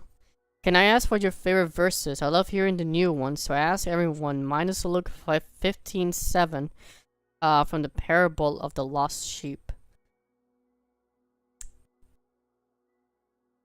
My favorite one is when God reveals his name to Moses when he was the burning bush. I forgot which one. I know it's in Exodus, but I forgot specifically which one was that. It's like close to the beginning. I think it was like in chapter 2 or 3, I believe.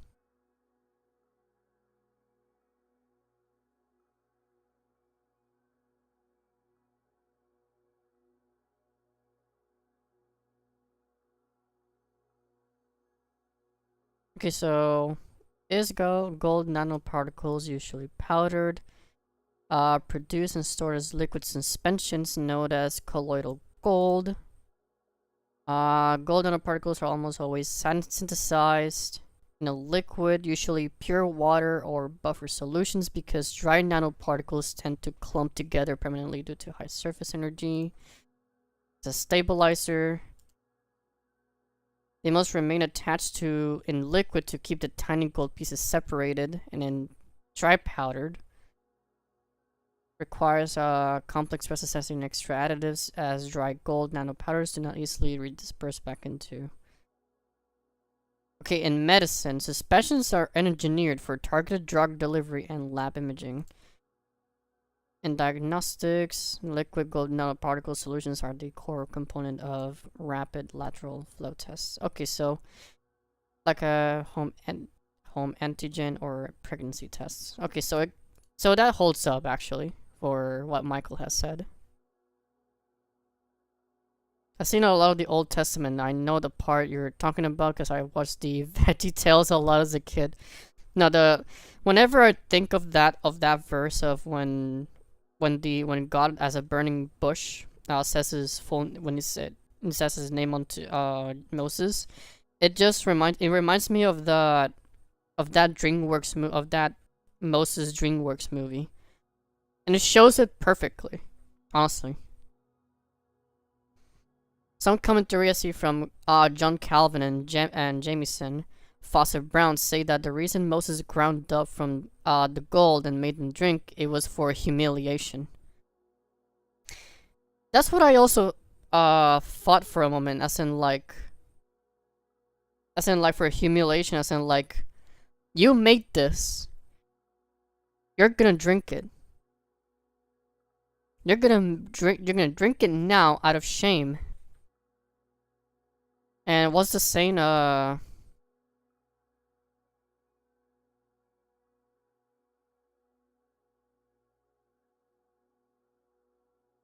What's it say? Swallow your pride.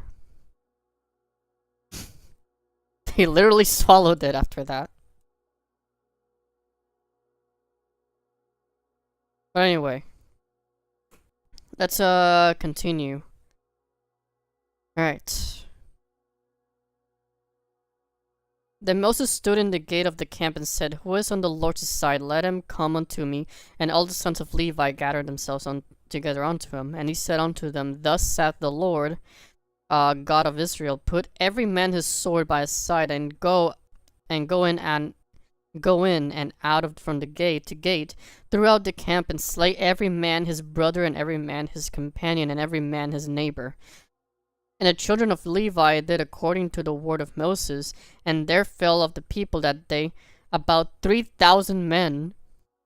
For Moses has said, "Consecrate yourself today to the Lord, even every man upon his son and upon his brother, that he may bestow upon you a blessing this day." And it came to pass on the morrow that Moses said unto the people, Ye have sinned a great sin, and now I will go up unto the Lord. Peradventure I shall make an atonement for your sin.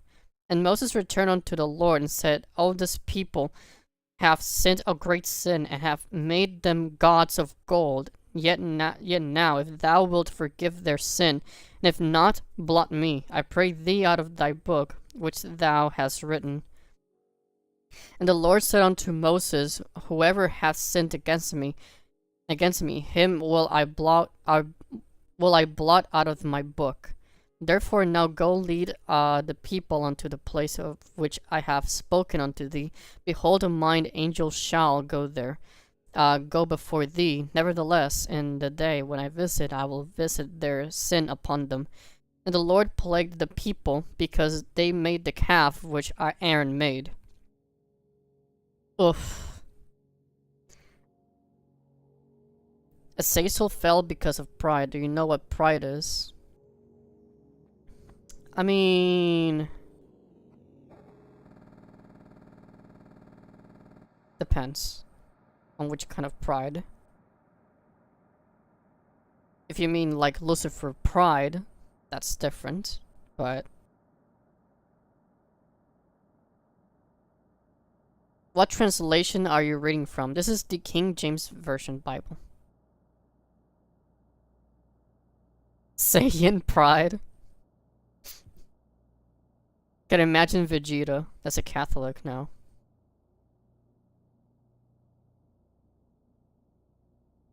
Yeah. Overconfidence in one's own abilities, yeah.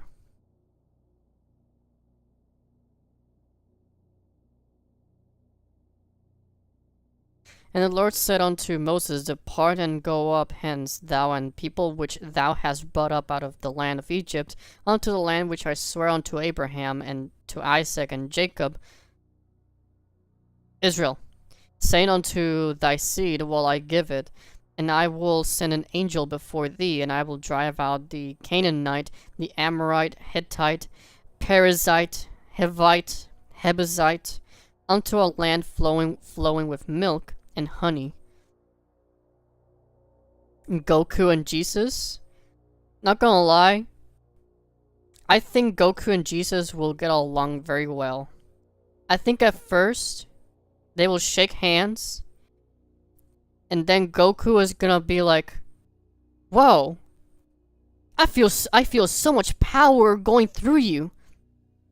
You know what, Jesus? I wanna fight you. Will you grant me this fight? Either Jesus is going to deny, or probably entertain Goku a little bit, and then after the fight, they're both gonna chill and just discuss things and just talk about their favorite things and probably eat a lot of good food together, just smiling and laughing together. That's how I see it, at least. What's up, Adrian? Unto a land flowing with milk and honey, for I will now go up in the midst of thee, and for thou art a stiff-necked people, lest I consume thee in the way. And when the people heard these evil tidings, they mourned, and no man did put on him his ornaments. For the Lord hath said unto Moses, Say unto the children of Israel, Yea, a stiff-necked people I will come up into the midst of thee in a moment, and consume thee. Therefore now put off thy ornaments from thee, and that I may know what to do unto thee. Yes, there's a lot of sights. Suspected. And the children of Israel stripped themselves of their ornaments by the Mount Horeb, and Moses took the tabernacle and pitched it without the camp, afar off from the camp, and called it the tabernacle of the congregation. And it came to pass that everyone which sought the Lord went out unto the tabernacle of the congregation which was without the camp. And it came to pass when Moses went out to the tabernacle, that all the people rose up, and stood every man at his tent door, and looked after Moses until he was gone into the tabernacle. And it came to pass, as Moses entered into the tabernacle, the cloudy pillar descended and stood at the door of the tabernacle. And the Lord talked with Moses. And all the people saw the cloudy pillar standing at the tabernacle of the door. And all the people rose up and worshipped every man in his tent door. And the Lord spake unto Moses face to face, as a man speaketh unto his friend. And he turned again into the camp. But his servant Joshua, the son of Nun, a young man, departed not out of the tabernacle. Moses said unto the Lord, See, thou sayest unto me, Bring up this people, and thou hast not let me know whom thou wilt send with me. Yet thou hast said, I know thee by name, and thou hast also found grace in my sight. Now therefore I pray thee, if I have found grace in thy sight, shew me now thy way, I may know thee, that I may find grace in thy sight, and consider that this nation is thy people. And he said, My presence shall go with thee, and I will give thee rest. And he said unto him, If thy presence go with me, carry us not up hence. For when shall it be known here that I and thy people have found grace in thy sight? Is it not in that thou goest with us? So shall we be separated, I and thy people, from all the people that are upon the face of the earth. And the Lord said unto Moses, I will do this thing also that thou hast spoken, for thou hast found grace in my sight, and I know thee by name. And he said, I beseech thee, shew me thee thy glory. And he said, I will make all my goodness pass before thee, and I will proclaim the name of the Lord before thee, and I will be gracious to whom I will be gracious, and will shew mercy on whom I will shew mercy. And he said, Thou canst not see my face, for these shall no man see me and live. The Lord said, Behold, there is a place by me, thou shalt stand upon a rock. And it shall come to pass, while my glory passeth by, that I will put thee in a cleft of the rock, and I will cover thee with my hand while I pass by, and I will take away mine hand, and thou shalt see my back parts, but my face shall not be seen. So he saw his back, at least. Damn. And the Lord said unto Moses, Hew thee 2 tables of stone like unto the first, and I will write upon these tables the words that were in the first tables, which thou breakest. And be ready in the morning, and come up in the morning unto Mount Sinai, and present thyself there to me in the top of the mount. Fire by night, smoky cloud by day. Light and a shade. Glory. Do you know what that is? Exact definition? No. But when I think of glory, I think of victory. Like a glorious victory. I can't put it into words. Exactly. Like something majestic, I guess.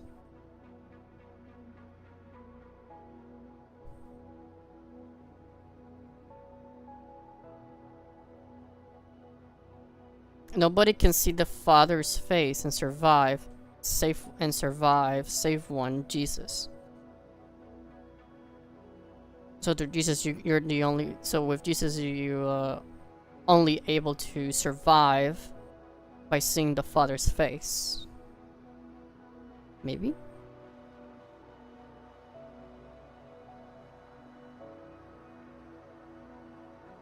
Unsure of that part as well.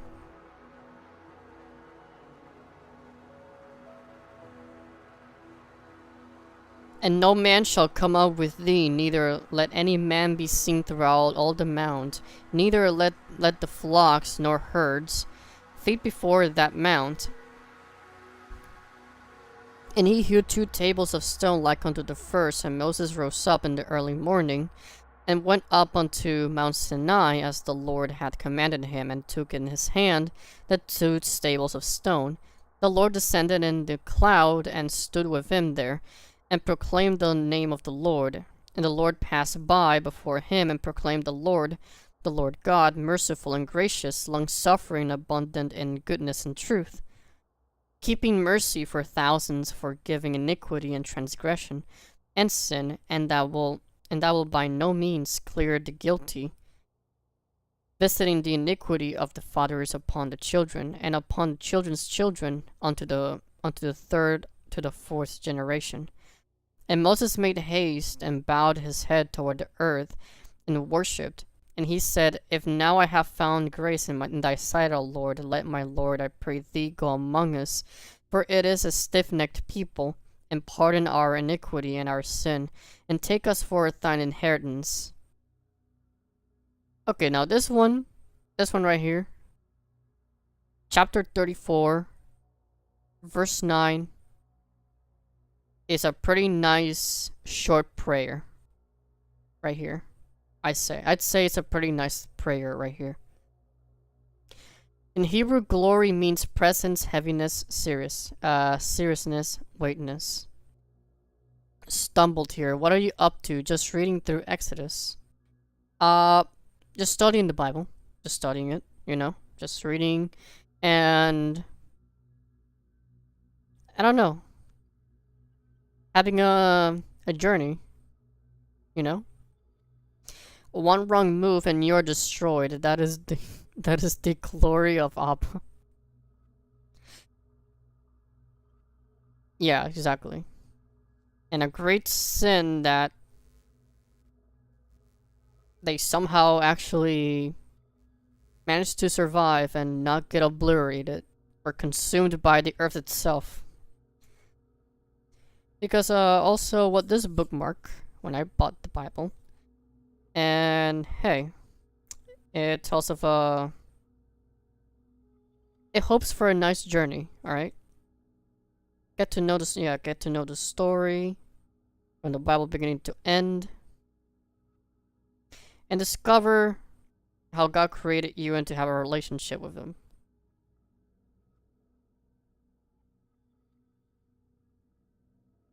Wait, where's the... I thought there was a journey one. Where's the journey? An easy reading plan, discover book, I mean, no God.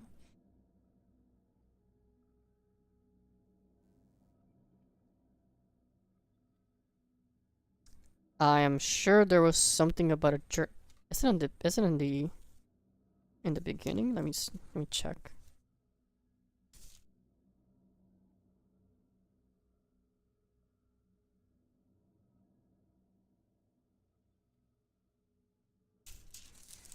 Okay, maybe not. Maybe it isn't. But I know I want to have a little journey, you know? And hey, maybe it'll change my mind. Alright? Maybe as soon as after we go through the old covenant and we go through the new covenant, it'll probably change my mind. But for now, I do think it's a very interesting story. It's very inspiring and also helps you deal with emotionally, you know? It tells you of what to avoid, what to chase after, and what to actually keep going along with in life. Have you read all the way from Genesis to Exodus 33? No. I'm going through, like, if the book is a little too long, I'll try to read at least half of it, and then in another stream I'll read another half. And then I'll just continue that way. If the books are somewhat short than I expect, then I'll try to read them fully. Are you new to the faith? And like I said, not yet as much. But hey, like I said, maybe it'll change my mind by the end.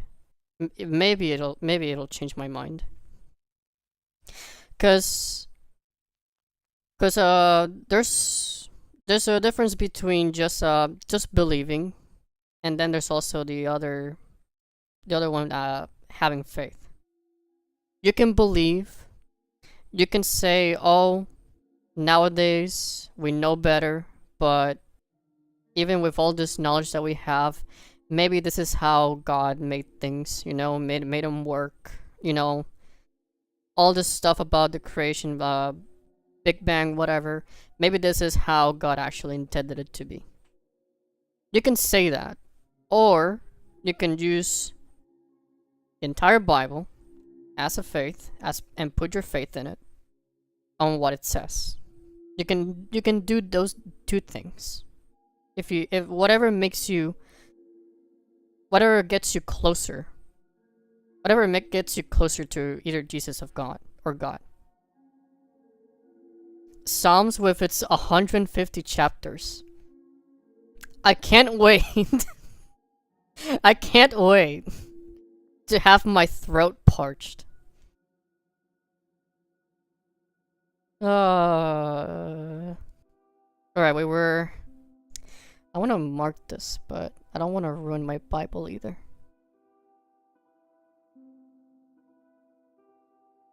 Have you seen the world lately? Everything happening is in the scriptures.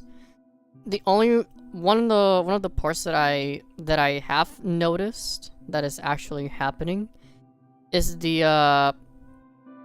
it's that river. I forgot his name.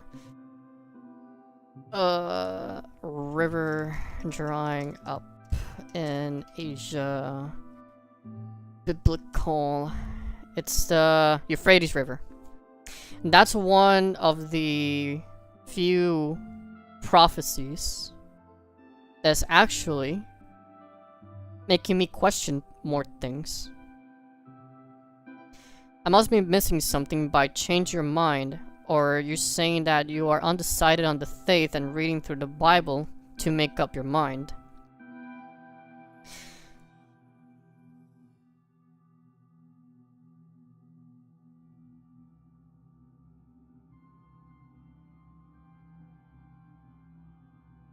I'm not sure about that one now. But yes, I'm talking about the Euphrates River. Because it's one of the prophecies that the Euphrates River is going to dry up completely. And from what I also have read, well, yes, I have been spoiled a bit.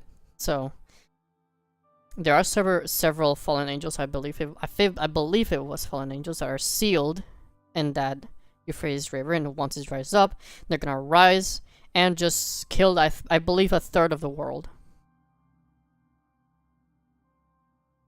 And they say that it will dry up around 2030 completely. You have to know, and you'll have to choose. And that is the scariest. That is probably the scary part right now, so we'll probably have to choose.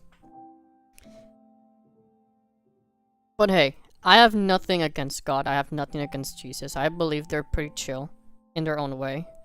Especially Jesus. He's pretty chill. But I'm also aware he's not all peace. He is coming with a sword in the end. And he's going to judge this time. He's not gonna be as nice. He is actually going to judge this time. So that part I am aware of. In knowledge. I know he's gonna come with a sword and he's gonna judge this time. And that part I'm aware of. But but also at the same time I know there's love in there. One way or another.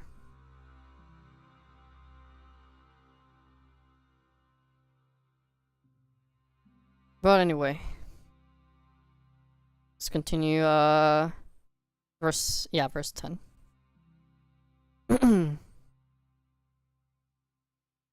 And he said, Behold, I make a covenant before all thy people. I will do marvels such as have not been done in all the earth, nor in any nation, and all the people among which thou art shall see the work of the Lord.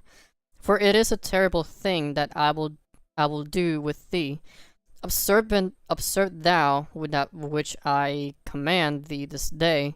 Behold, I drive out before thee the Amorite, and the Canaanite, Hittite, Perizzite, and the Hivite, and the Jebusite, Take heed to thyself, lest thou make a covenant with the inhabitants of the land whither thou goest, lest it be for a snare in the midst of thee.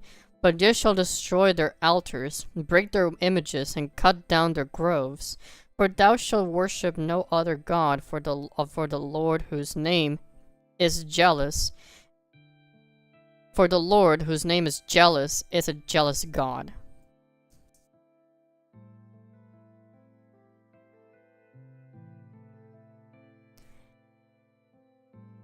If you haven't already, I highly recommend you start with reading through the New Testament before the Old Testament. The Old Testament is important, but I will argue the New Testament is more crucial to grasp. Well, true, yeah. I guess if we're going through Christianity's main reading, yes. Which people should just go through first New Testament. The book of John is great to start with. It goes through the life of Jesus and his teachings. He's very pivotal in faith journey. That is so true, but he won't if you belong to him. So make that choice, and he won't hurt you if you belong to him. So make that choice, and soon. Should remember that the Old Testament sets up and foreshadows the New Testament. That's what people say, yeah, as well. I still don't know because for me, Old Testament is more. I guess I haven't been explained most of the Old Testament as a kid as well.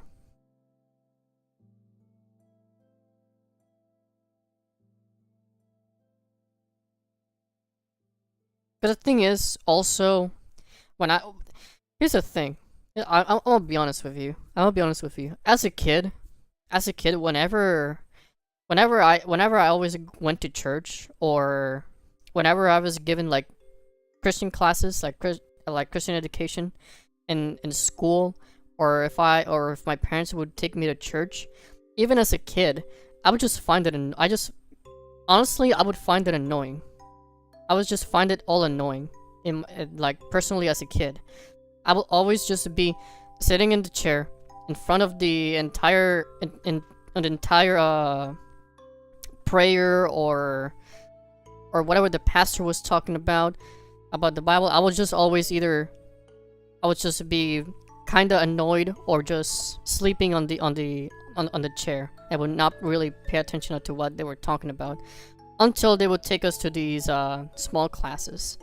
There we would actually sing and maybe tell a couple of the stories, but the stories were kind of like, I just thought, oh, these are just stories, you know. Even as a kid, I just thought these are just stories, as if to teach us certain values, you know. That's what I thought. Having fun there, buddy? Yes, I'm having fun, and I am explaining how Christianity was for me as a kid, which for me as a kid it was more annoyance rather than belief. And then as a kid I found it annoying. As a teenager, I found it fearing. Then as soon as I got to college, I just found it infuriating. And now that I am like closer to 30, but I'm 27 now, and closer to 30, Ew. now I'm more curious about it. It's a whole wave of. Oh, I got banished to the Shadow Realm. I know where I'm not wanted. I'm Yeah, gonna rush. pussy. Okay, bye. Anyway, as I was saying, for me, Christianity, from as a kid to teenager to young adult to now full adult, it has been like a wave of different chapters of life. First found it annoying, then found it fearing, then found it infuriating, and then now I'm finding curious. Here's George. Yes. Curious George, that kind of way.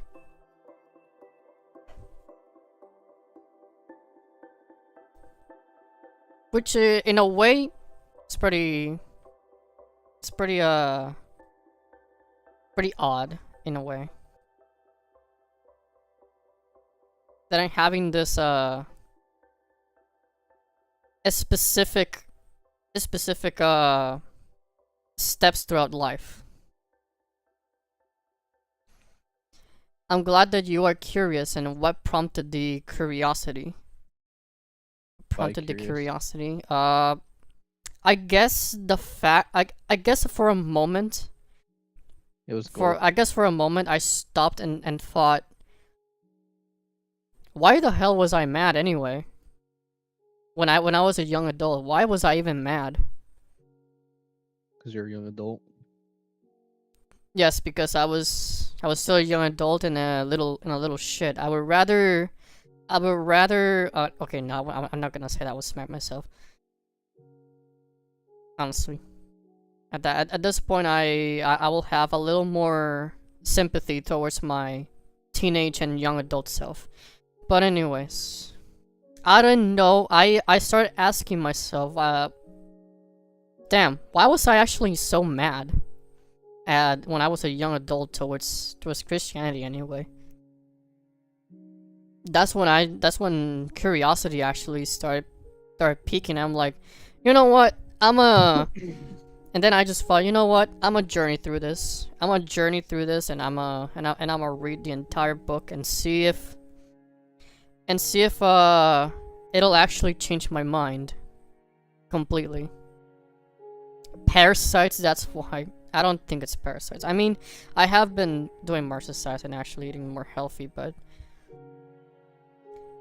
young people always get mad when they are told they can't do or shouldn't do something. I guess that's one part.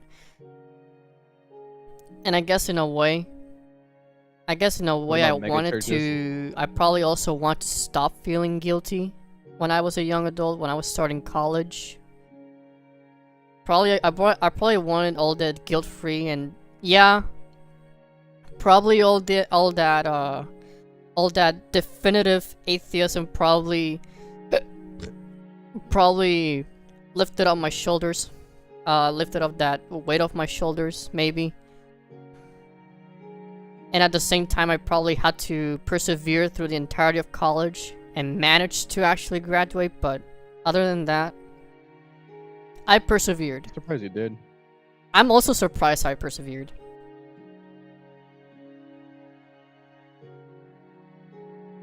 You should look into historicity of the Bible if you're curious. Historicity? You mean like history of the Bible? I honestly thought, and then at some point you were gonna fucking whatchamacallit, you're gonna end up being a living with scholar? your parents for the rest of your whole life. Nah, That was gonna be what? like that you're gonna like fucking drop out of college and gonna live with your parents for your whole life. But look at you, I bud, honestly yeah. also thought I was going to. Yeah, no, there's Until I just said, yeah. I think at some point, but at the same time, it's like I was so close to finishing that I just had to persevere a little more, cause what was it, like 4 classes left? Like, come on. Do I really want to give it all up for 4 classes left that are beating the hell out of me? You were about to. I was about to. Kendra knows. Knows more about that than anyone else. Forgot she exists. Ugh.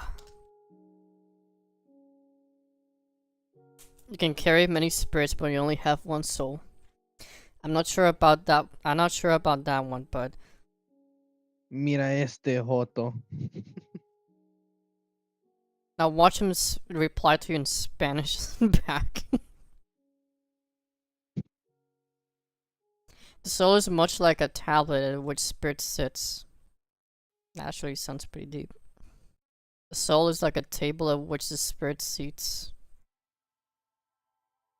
The Souls It's a in place warmth. where the It's a spirit warmth. fits. It's a warmth table. The piss table. No, stop.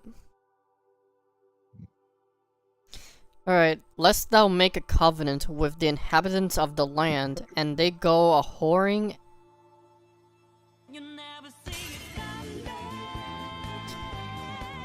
Oh my god. You are a simp. Wait, who was the Mikikomori? The Mikikomori? We were raided. Wait, I wanna see the name, I wanna see the name. Mikikomori, was it? You are Frick. a simp. I jumped too high. Okay, Mikikomori, thank you for holy crap. You are a simp. That's a lot of people. But anyway, welcome raiders. Thank you, Miki, for the raid. You are a simp. Oh my god, that's a lot of followers as well. We're just doing a little Bible study here.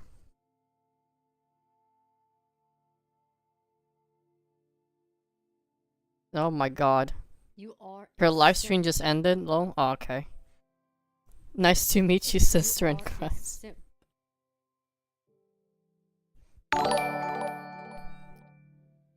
Scarlet Bell redeemed.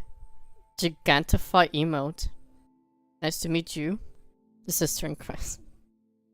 Nice to meet you too. Oh my god. Take your time, wanted to share the love. I appreciate it. We have Minecraft music while also reading our newly King James Bible here.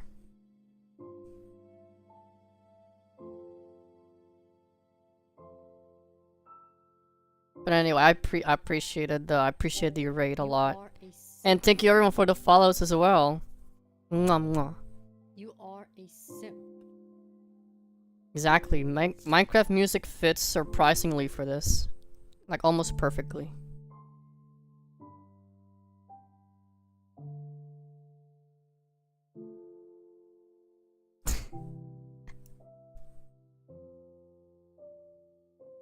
Alright, let's continue. And thou take of their daughters unto thy sons, and their daughters go a whoring after their gods. And make thy sons go a whoring after the gods. Oh yeah, just so we're clear, we're in Exodus. We're still on almost at the beginning. We're with Moses. They've already Moses at this point took the golden calf, set it on fire, turned it into golden powdered, and then what was it? What was it?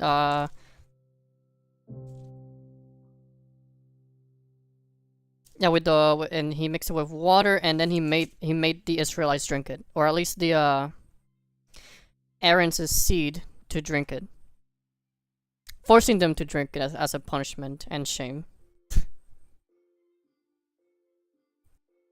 I bring to you an apologetic gospel of Jesus Christ, our Lord and Savior. Homie had no chill and showed of tough love. Yes, he had to do it. After everything that Moses and God did to them, yeah, they deserved the punishment, and deserved the punishment and shame right there. But yeah, we're in Exodus. It's going to. I'm finding the story very interesting, and I'm hoping maybe it will change my mind in the end, especially after we get to the New Testament. You heard the story so many times, I've never heard of that. Yeah, Moses grabbed the golden calf, turned it into golden powder, and mixed it with water, and then made the sons of Aaron, or I think it was the sons of Aaron, or at least I think it was the Israelites themselves, to drink that the same water with the golden powder, as a punishment and shame.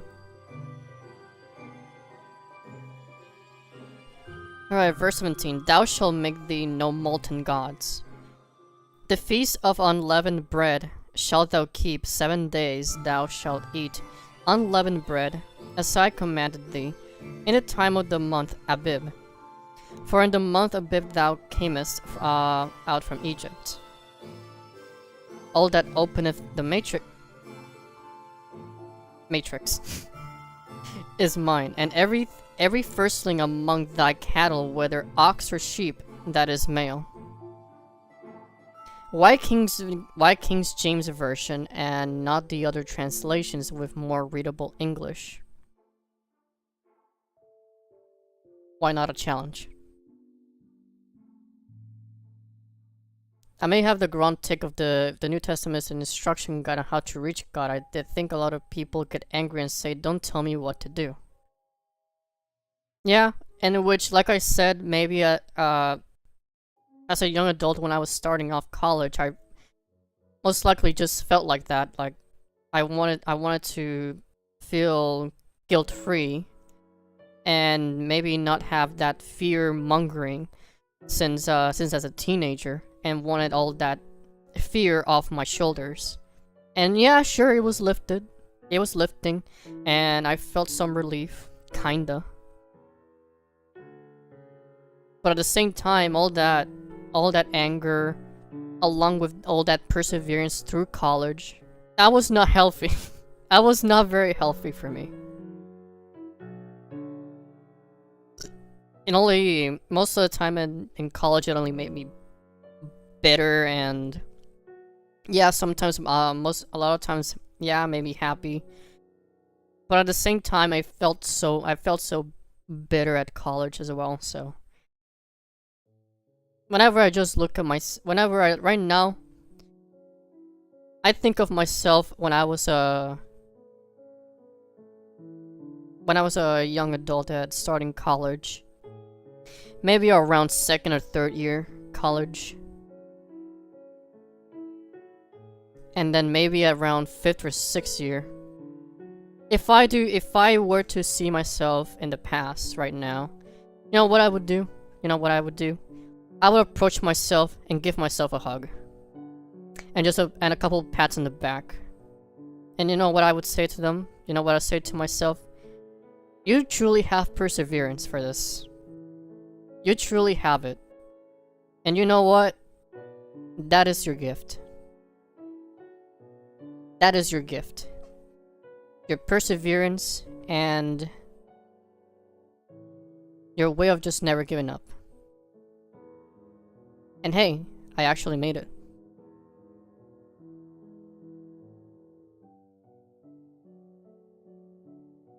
And hey, maybe in my mind, I did see myself in that position.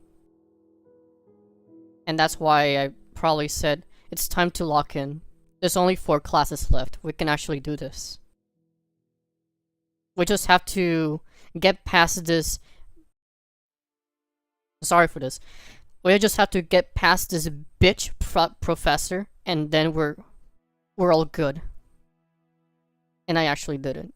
And I actually found a nice job as well in the end that actually sustains me.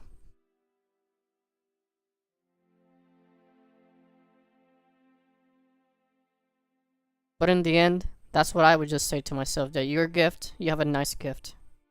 You have a persevering gift.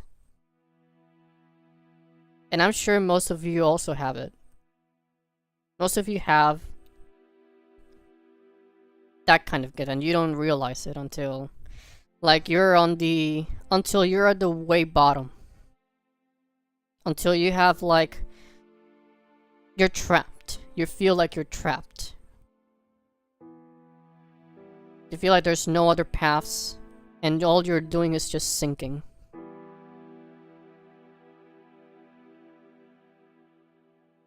And yeah, that's how I guess that's how I also felt when I was in my deepest.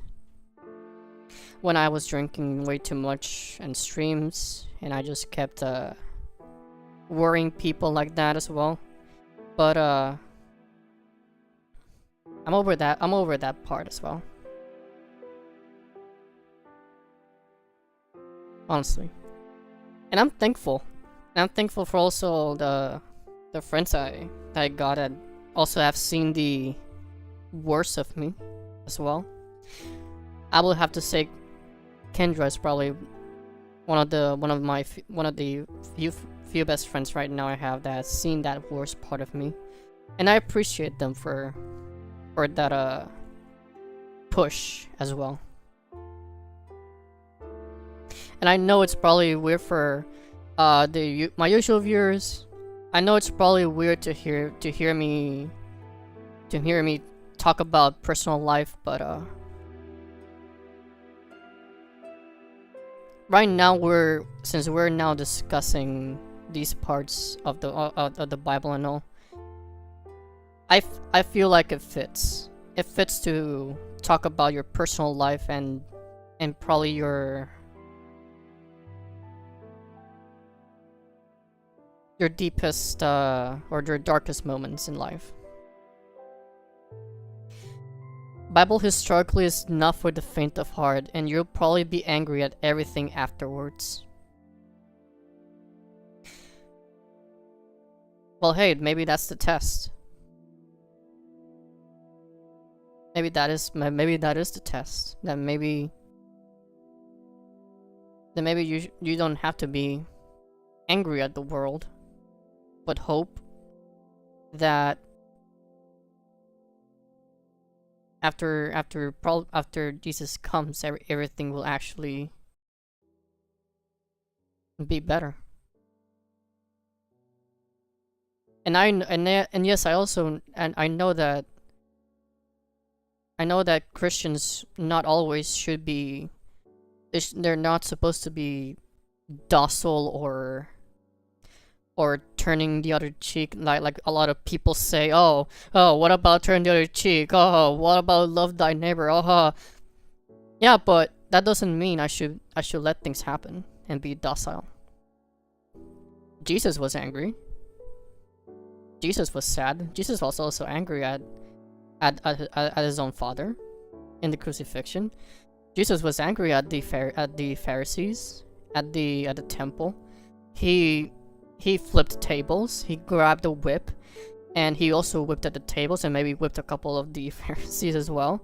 He was also angry at God and the crucifixion. He was also asking, oh, Father, why have you forsaken me? He was both angry and sad.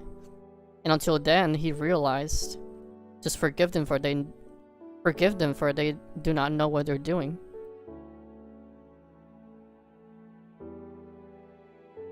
You see, a Christian is to be a warrior in the world. Jesus was quoting Psalms, so just so you know. Okay. Yeah, now I know. Thank you for letting me know, though.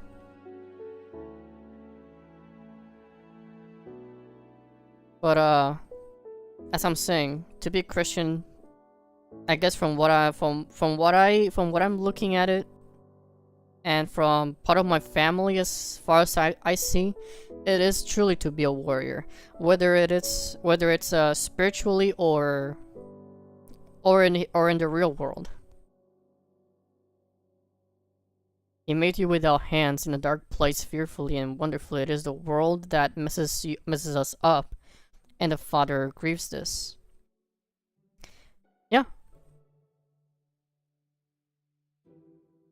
Because that's how the devil knows how to hurt. That's the only way the devil knows how to hurt God, how to hurt Abba, through grief. Good night, Goose. Hope you sleep night. Hope you have a good sleep.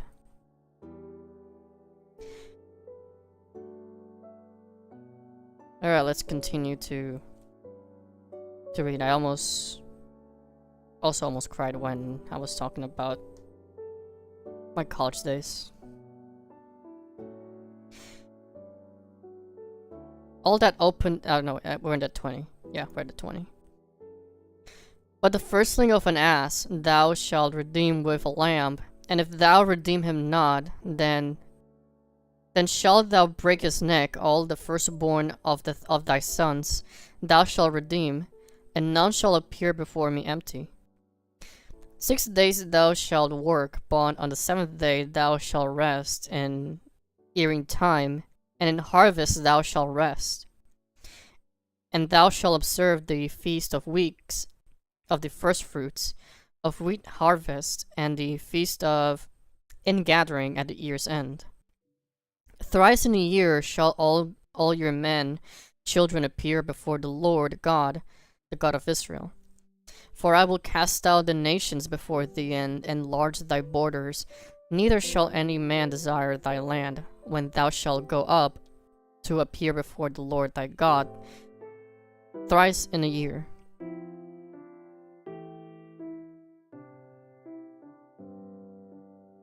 The devil will always attack when you're on the right path. Also, he is perfectly fine with you being lukewarm. Yep. Probably why also life probably feels a little too good.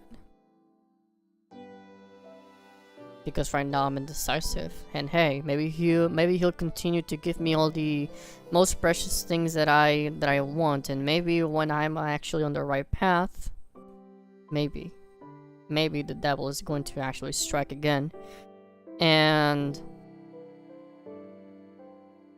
try to sink me again. The past is the past because it's gone now, but now is a gift. That's why it's called the present. You are a simp. I've heard that quote before. It's a very nice quote as well. Thank you for the follow, Emperor. I heard that quote and I like that quote as well. Thou shalt not offer the blood of my sacrifice with leaven, neither shall the sacrifice of the feast of the Passover be left unto the morning. The first of the firstfruits of of thy land shalt bring unto the house of the Lord thy God. Thou shalt not seethe a kid in his mother's milk. The Lord said unto Moses, write thou these words, for after the tenor of these words, I have made a covenant with thee and with Israel. And he was there with the Lord 40 days and 40 nights. He did neither eat bread nor drink water, and he wrote upon the tables the words of the covenant of the 10 commandments. And it came to pass when Moses came down from Mount Sinai with the 2 tables of testimony, in Moses' hand, when he came down from the mount, that Moses wist not that the skin of his face shone while he talked with him. When Aaron and all the children of Israel saw Moses, behold, the skin of his face shone, and they were afraid to come nigh him. Moses called unto them, and Aaron and all the rulers of the congregation returned unto him, and Moses talked with them. Wait, so in this part,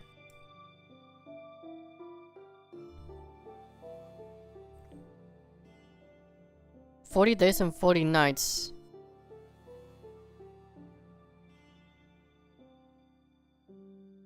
Oh yeah, this part.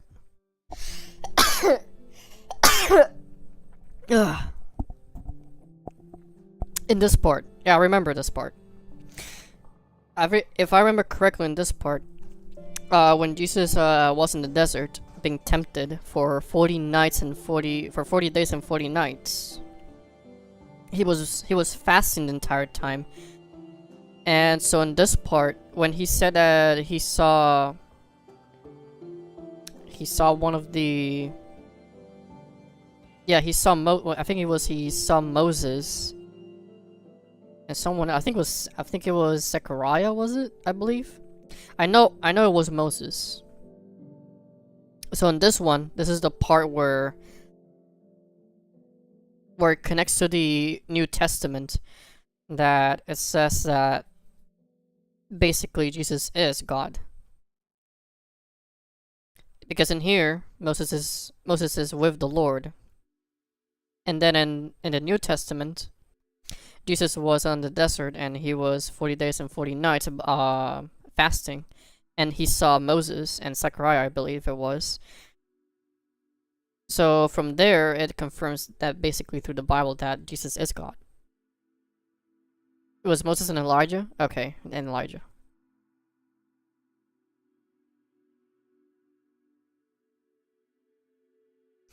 You're thinking of the Transfiguration, which was a separate event from Jesus' 40-day fast. I think it was that, yeah. Where he was being tempted by the devil as well, yeah, to make either bread and water and wine. But I think it was bread and water. And afterward all the children of Israel came nigh, and he gave them in commandment all that the Lord had spoken with him in Mount Sinai. Until Moses had done speaking with them, he put a veil on his face, but when Moses went in before the Lord to speak with him, he took the veil off until he came out, and he came out and spake unto the children of Israel that which he was commanded. And the children of Israel saw the face of Moses, that the skin of Moses' face shone, and Moses put the veil upon his face again, until he went to speak with him. And Moses gathered all the congregation of the children of Israel together, and said unto them, These are the words which the Lord hath commanded, that ye shall do to them. 6 days shall work be done, but on the 7th day there shall be to you a holy day, a Sabbath of the rest of the Lord. Whosoever doeth the work, therein shall be put to death. Ye shall kindle no fire throughout your habitations upon the Sabbath day. And Moses spoke unto all the congregation of the children of Israel, saying, This is the thing which the Lord commanded, saying, Take ye from among you an offering unto the Lord. Whosoever is of a willing heart, let him bring it, an offering of the Lord, gold and silver and brass. Read between the lines is all connected, even in the apocryphal books. I'd say maybe Book of Enoch, maybe, because it actually it does talk about giants, and maybe a little more on how the sons of God corrupted men or humanity as a whole. But other than that, I'm not sure about Book of Enoch and I'm not sure about the other apocryphal books, because the apocryphal books. Or no, wait, I'm thinking of another thing. I'm thinking of something else. I'm thinking about Gnosticism, not the apocryphal books.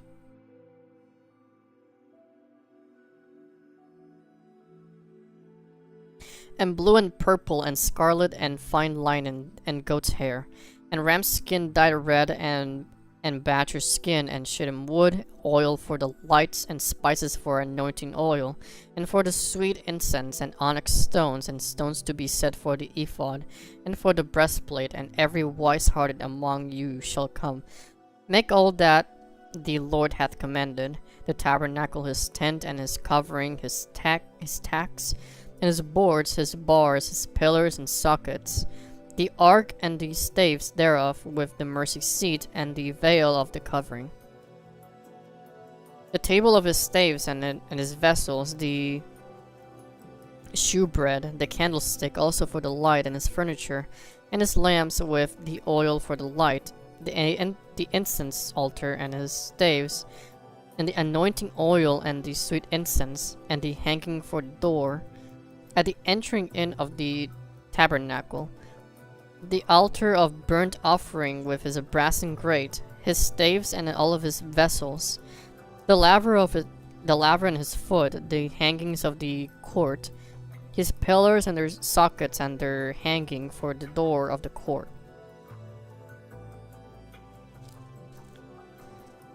I think we're almost finishing, right? I think it's like I don't want to see, honestly, because then I'll be like, oh, I have to read more. I'm curious why you think these chapters for Exodus are important for Christians today. If it's just history, why is it relevant? Also, FrogVT, thank you for the follow. I think in Exodus, most of the time, it's either... Thank you for the routine. I think Exodus is mostly relevant mostly because of how Moses fasted for all those days, and then he saw the Lord / Jesus. And also because it tells all of the rules, such as the commandments. And I'm unsure of the historical part on the Israelites escaping from Egypt. I'm not sure if that is actually historically accurate or not, but I would have to check something that is credited. But other than that,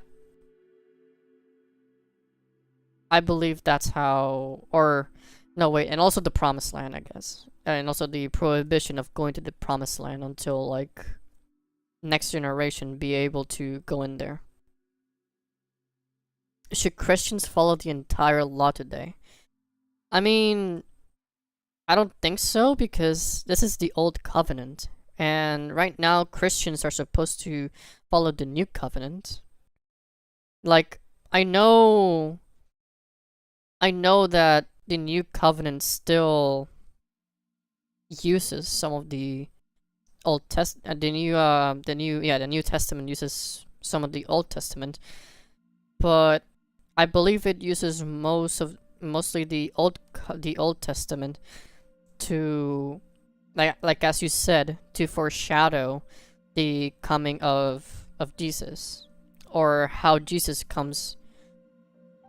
is shown to be God through Moses and Elijah.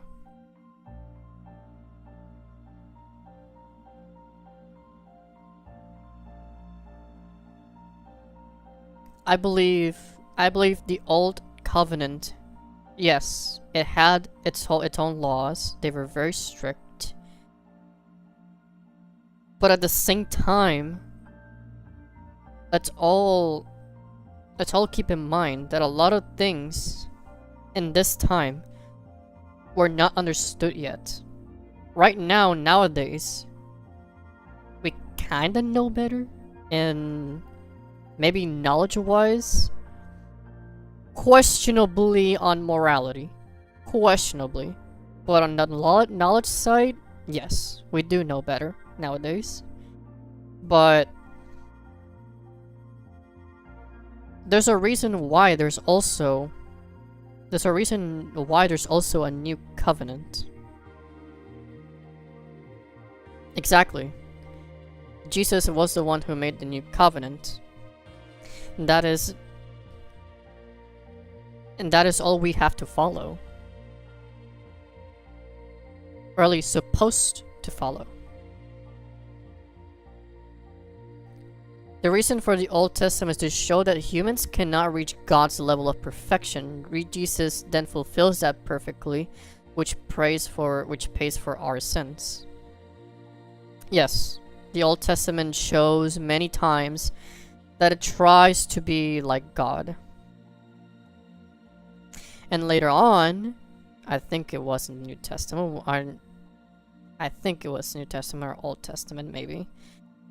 Many times, humanity in Old Testament has tried to either reach God or tried to be quote-unquote perfect.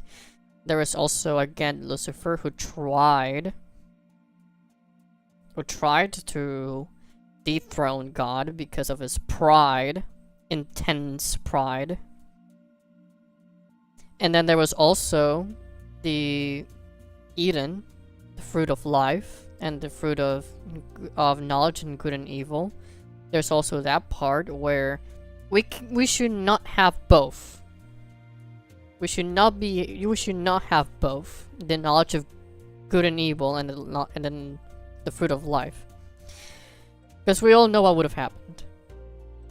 No one is righteous, not even one. Exactly. That is literally like saying, that's literally to say no one's perfect. Which is true. None of us are completely righteous. 100%. No one is also 100% perfect. No one is. And that too, Michael, yes. This time, Jesus is going to judge for the New Testament, not the Father. Or I think Jesus is going to make the judgment, and then God is going to make the final call. Unless it's Jesus going to be doing everything completely.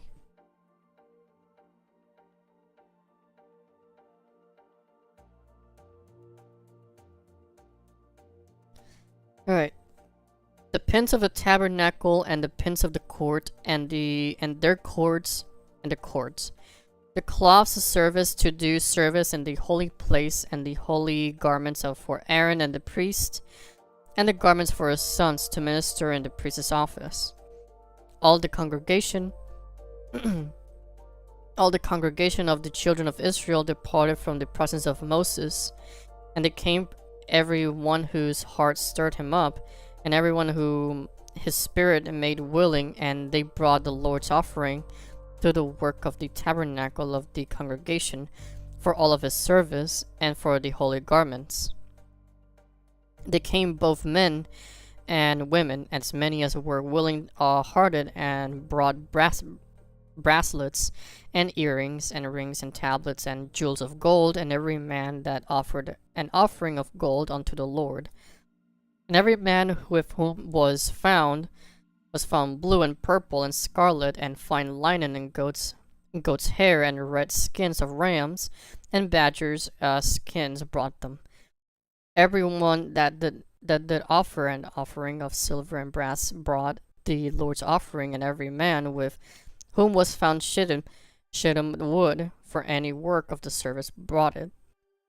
And all the women that were wise-hearted did spin with their hands, and brought that which they had spun, both blue and of purple and of scarlet and of fine linen.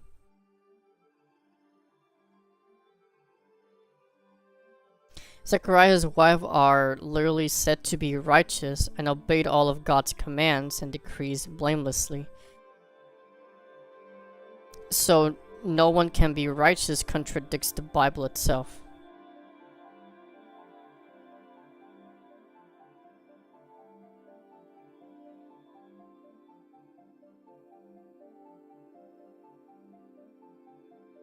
Yes, but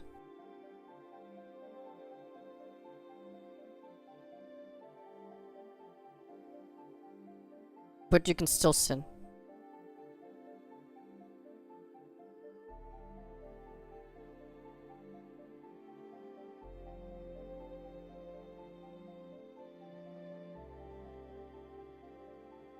Just the fact that anyone can still sin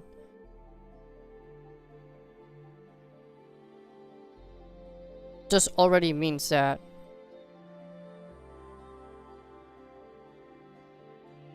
the thing is, everyone has at least sinned once before as well.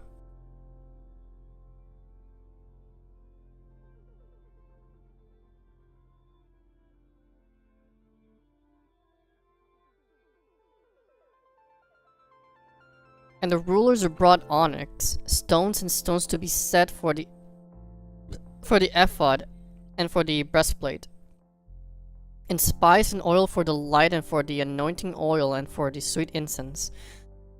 The children of Israel brought a willing offering unto the Lord, every man and woman whose heart made them willing to bring all of the manner of work in which the Lord had commanded to be made by the hand of Moses. And Moses said unto the children of Israel, See, the Lord hath called by name Bezaleel, the son of Uri, the tribe of Judah.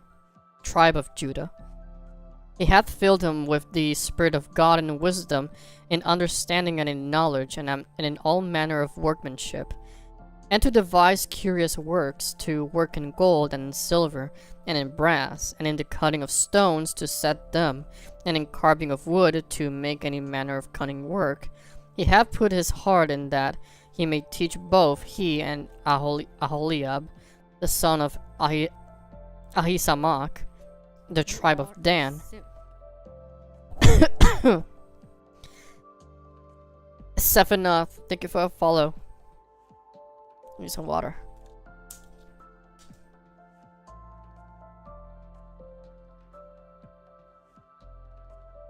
Ugh.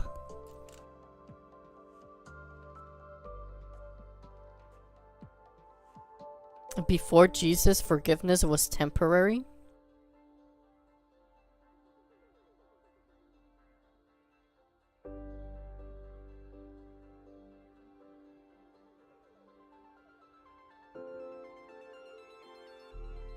Do you know what it means what it means to forgive? I don't want to say as in like just saying sorry, but or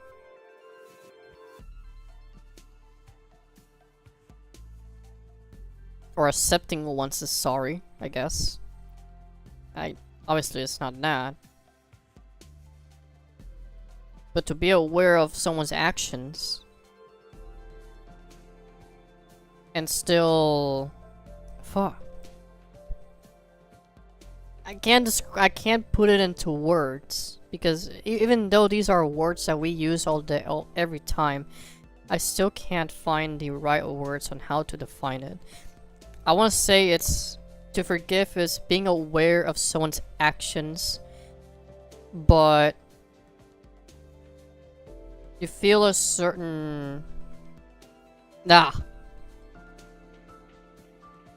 it right there at the tip of my tongue, but I can't.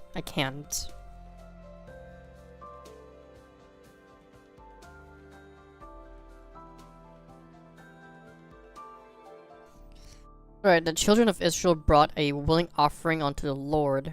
Every man and woman whose heart made them willing to bring for all that manner of work which the Lord had commanded to be made by the hand of Moses. And Moses said unto the children of Israel, See, the Lord hath called... Okay, yeah. I forgot I read this part already.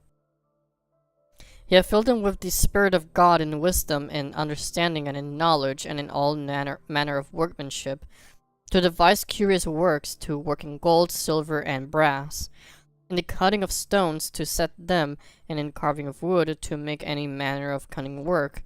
And he hath put in his heart that he may teach both he and Aholiab, the son of Ahimaach, the tribe of Dan, have filled with wisdom of heart to work all manner of work, of the engraver, and of the cunning workman of the embroider, in blue and in purple, scarlet, fine linen, and of the weaver, even of them that do any work, and of those that devise cunning work. Then wrought Bezaleel and Aholiab, and every wise-hearted man, in whom the Lord put wisdom and understanding to know how to work all manner of work, for service and of the sanctuary according to all that the Lord had commanded. And Moses called Bezaleel and Aholiab and every wise-hearted man in whose heart the Lord had put wisdom, even every one whose heart stirred him up, to come up to work, to come unto the work to do it.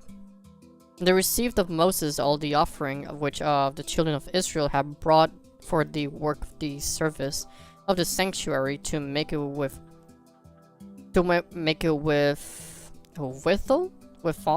withal. And they brought yet unto him free offerings every morning to all wise men that wrought all the work of the sanctuary, came every man from his work which they made.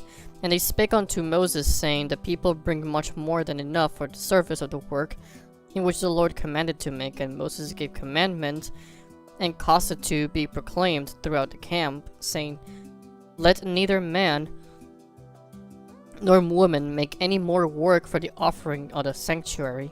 And so the people were restrained from bringing. For the stuff they had was sufficient for all the work to make it, and too much. And every wise-hearted man among them that wrought the work of the tabernacle made 10 curtains of fine twined linen, and blue, purple, scarlet, which with cherubims of cunning work made he them. The length of one curtain was 20 cubits, and breadth of one curtain 4 cubits. The curtains were all of one size.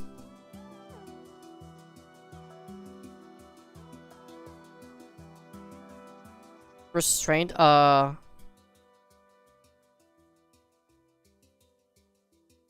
wait, what? What are we talking about here? If someone owes you $50 and you forgive that debt, he doesn't pay you that $50. You are down $50. Forgiveness still comes with a cost. Yeah, forgiveness can come with a cost.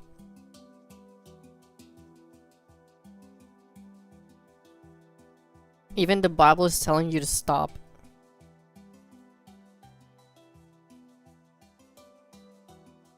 What do you mean?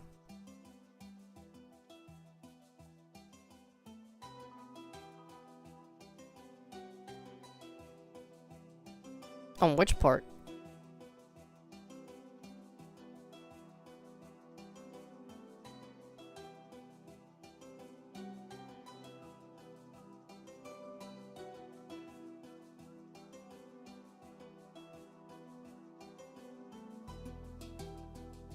I know, Chagama. I know that's me right now because I don't know which part you're talking about.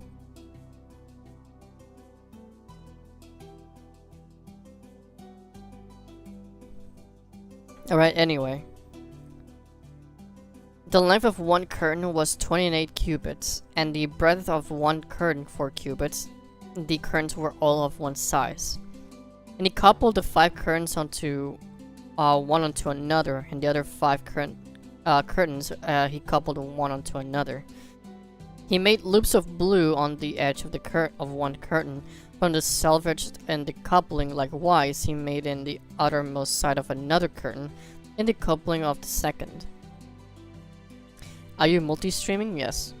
Both Twitch and YouTube. 50 loops he made in one curtain, and 50 loops made he in the edge of the curtain, which was in the couplings of the second.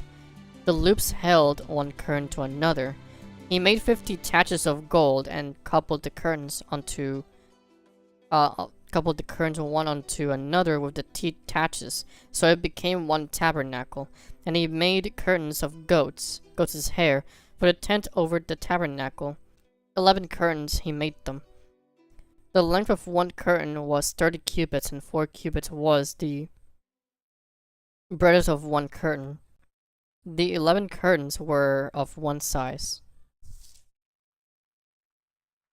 I think we're almost done, right? How many more? I think we're almost done.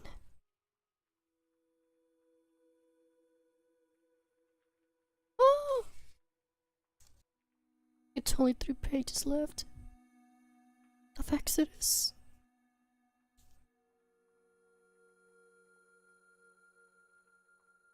You know, his name is Chagama. He's a big dummy.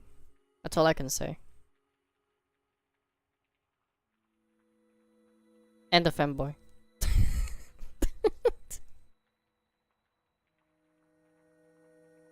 And he coupled 5 curtains by themselves and 6 curtains by themselves. He made 50 loops upon the uttermost edge of the curtain in the coupling, and 50 loops made he upon the edge of the curtain which coupled the second.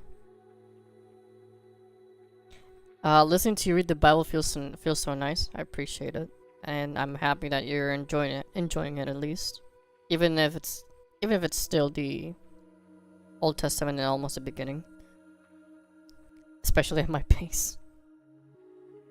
And he made 50 taches of brass to couple the tent together that it might be one, and made a covering for the tent of ram's skin dyed red, and a covering of badger's skin above that, and made boards for the tabernacle of shittim wood, standing up. The length of a board was 10 cubits, of the breadth of a board 1 cubit and a half. One board had 2 tenons, equally distant from one another. Thus did he make for all the boards of the tabernacle.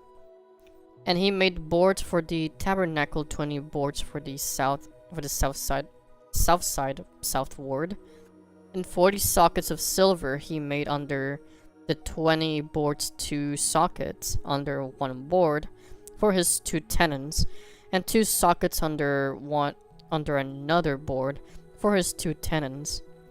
And for the other side of the tabernacle, which is towards the north corner, he made 20 boards. And there are 40 sockets of silver, 2 sockets under a one board, and 2 sockets under another board.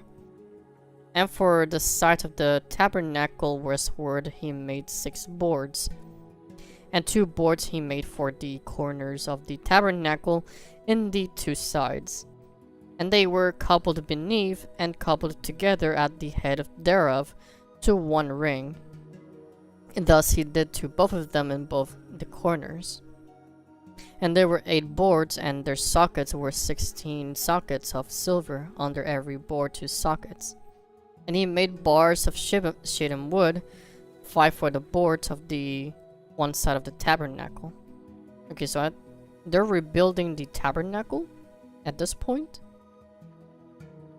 Or they're just building another one?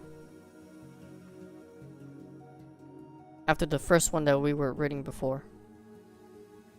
And 5 bars for the boards of the other side of the tabernacle, and 5 bars for the boards of the tabernacle for the sides of westward. And he made the middle bar to shoot through the boards from the one end to the other. And he overlaid the boards with gold and made their rings of gold to be places for the bars, and overlaid the bars with gold.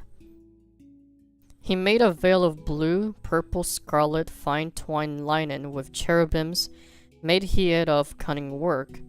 He made thereunto 4 pillars of shittim wood, and overlaid them with gold. Their hooks were of gold, and he cast for them 4 sockets of silver. He made an hanging for the tabernacle door of blue, purple, scarlet, fine twined linen of needlework. And the 5 pillars of it, which with their hooks, and he overlaid their chapters and their fillets with gold, but their 5 sockets were of brass. And Bezaleel made the ark of shittim wood. Oh, now they're making the ark of the covenant. 2 cubits and a half was the length of it, and a cubit and a half the breadth of it, and a cubit and a half the height of it. He overlaid it with pure gold within and without. He made a crown of gold to it around about. And he cast for it 4 rings of the gold, to be set by the 4 corners of it, even 2 rings upon the one side of it, and 2 rings upon the other side of it. And he made the staves of shittim wood, and overlaid them with gold. And he put the staves into the rings by the sides of the ark to bear the ark. And he made the mercy seat of the pure gold. 2 cubits and a half was the length thereof, 1 cubit and a half breadth thereof. He made 2 cherubims of gold, beaten out of 9 pieces. Out of 1 piece made he them on the 2 ends of the mercy seat. 1 cherub of the end of the side of another cherub on the other end of that side. Out of the mercy seat, he made the cherubims on the 2 ends thereof. And the cherubim spread out their wings on high, and covered with their wings over the mercy seat, with their faces one to another, even to the mercy seat were the faces of the cherubims. He made a table of shittim wood. 2 cubits was the length thereof, and a cubit of breadth thereof, and a cubit and a half the height thereof. And he overlaid it with pure gold, and made thereunto a crown of gold round about. Also he made thereunto a border of a handbreadth round about, and made a crown of gold for the border thereof round about. And he cast for it 4 rings of gold, and put the rings upon the 4 corners that were in the 4 feet thereof. Over against the border were the rings of the places for the staves to bear the table. He made the staves of shittim wood, and overlaid them with gold to bear the table. And he made the vessels which were upon the table, his dishes and his spoons, his bowls and his covers, to cover withal with pure gold. And he made the candlestick of pure gold of beaten work, and made he the candlestick, his shaft and his branch. His bowls, his knobs, flowers were of the same.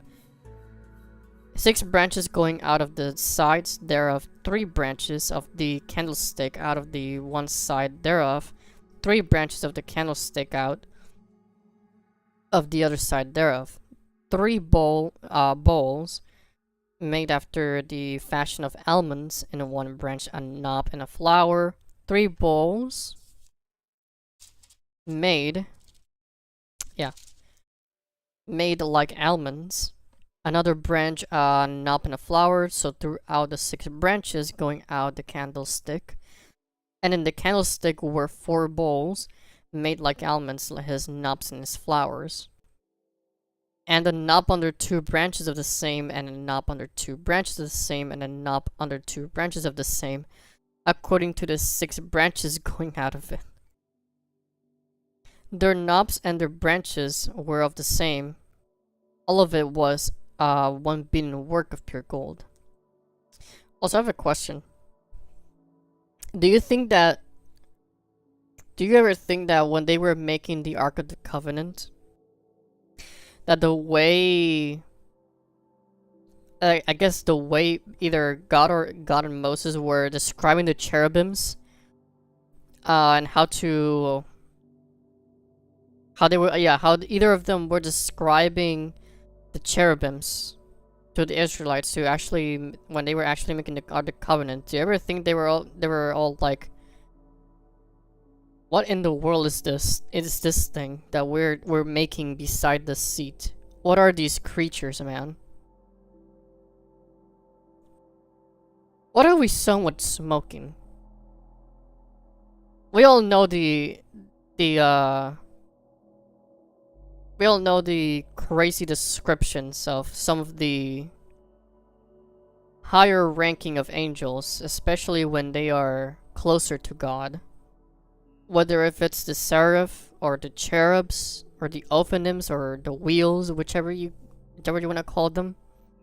Like, the higher you just go, the crazier things get. And he made us 7 lamps, and his snuffers and his snuff dishes of pure gold. Of a talent of pure gold made he it, and all the vessels thereof. And he made the incense altar of shittim wood.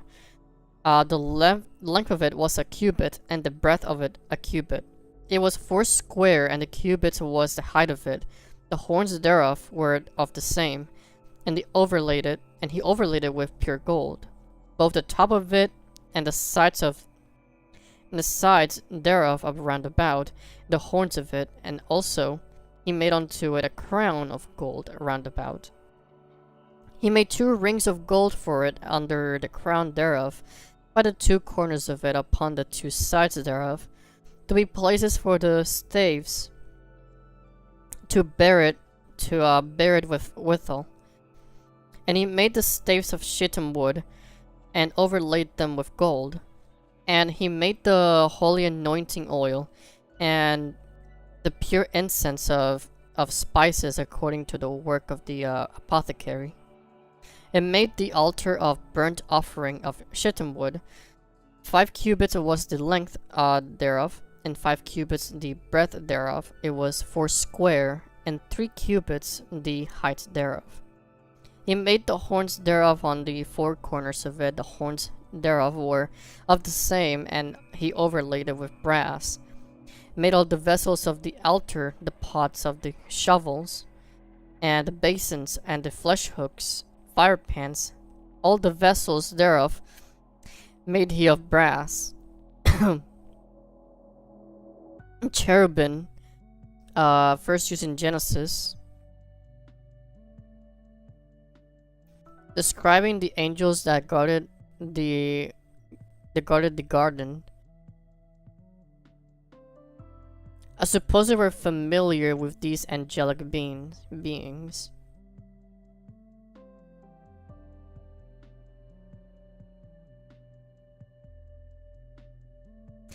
No, but I mean, okay, okay, but those are different. Okay, but this is before. That's before the flood, obviously.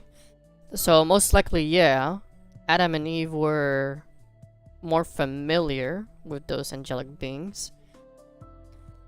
But what about the Israelites who have never who these Israelites who haven't seen, who cannot or I guess they have seen God in a way, one way or another, but how can you describe a creature that has the head of a human?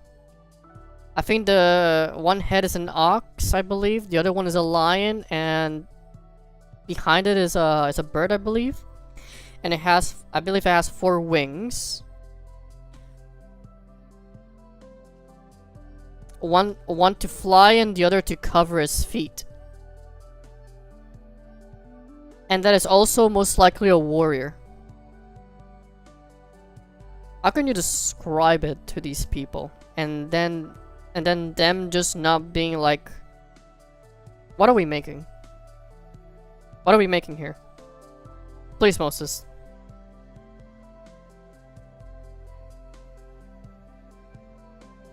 Like maybe, like what I'm trying to say is maybe pre-flood people were probably more familiar, maybe.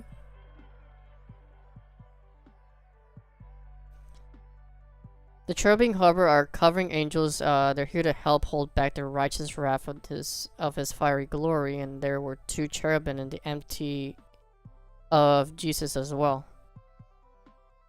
In the empty? You mean the tomb?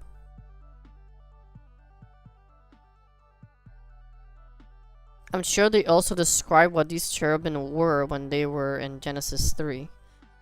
Okay, yeah, I'm sure.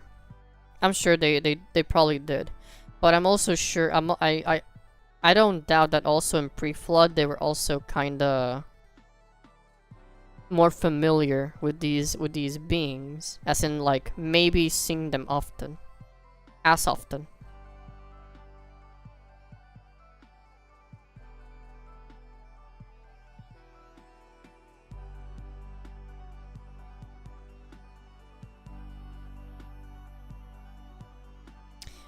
I'm a software. I mean, I did study software engineering. Those programs are a little old now, but yeah, I used to use Visual Studio, Visual Code, Python, RStudio as well, and Eclipse. But let me go to my. But yeah, Visual Studio was more for all the C languages, C++, C, and C#, and Visual Studio Code was also for that. Obviously Python. This one was yeah, for Java, but we also used it for PHP. And then there's R. Obviously R for statistics. That's what I was mostly using it for.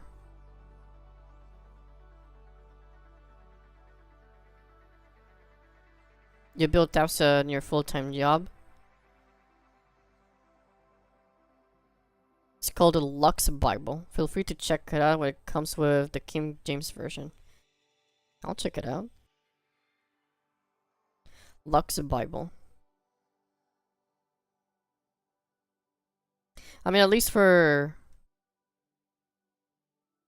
with Python, I was using the only reason I used Python was to use a module, I believe, that was called Pygame, and for that it was a project because we were studying like kind of game programming. It was just an elective. We were mostly just learning Python in that class, and the project was to build a small game with Python, and with the module Pygame, we basically did that. And Java, I don't want to know Java. Java is a pain in the ass. I'm sorry for my language, but it's true. Java is unnecessarily a mess. I'd rather go for, obviously, I I will obviously go for JavaScript. Screw Java. I don't like it. R Studio or R language is fine.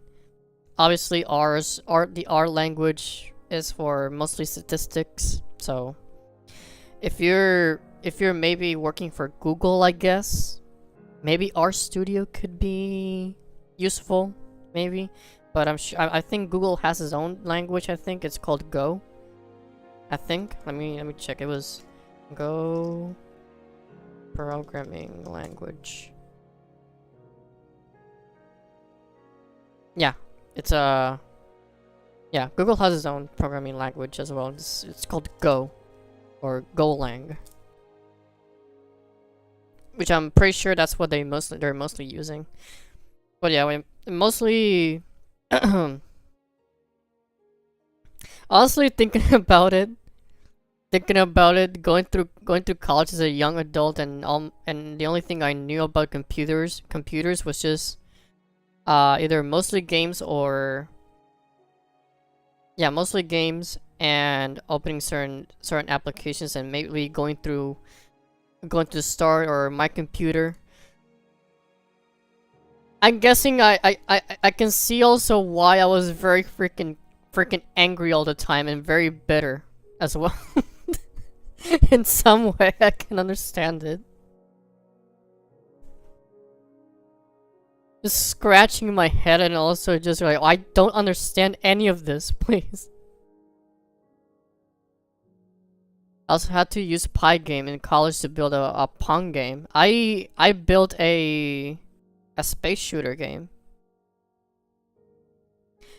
Well, sure, I downloaded the sprites for the space shooter, but I had to code. Obviously, I had to code everything, and I did all that in a fucking day. I was just all day for hours in that day, and honestly, I still question how did I actually do that? Because I also remember a class, one of the classes. It was a design class.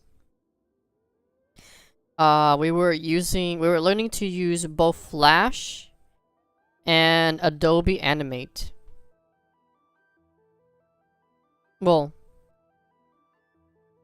okay, no, yeah, at that point we were using Adobe Animate. It was something similar to Flash. But you can animate, it was a basic tool for animation. And I was trying to do the, and the project was make a story, an animated story with using Animate.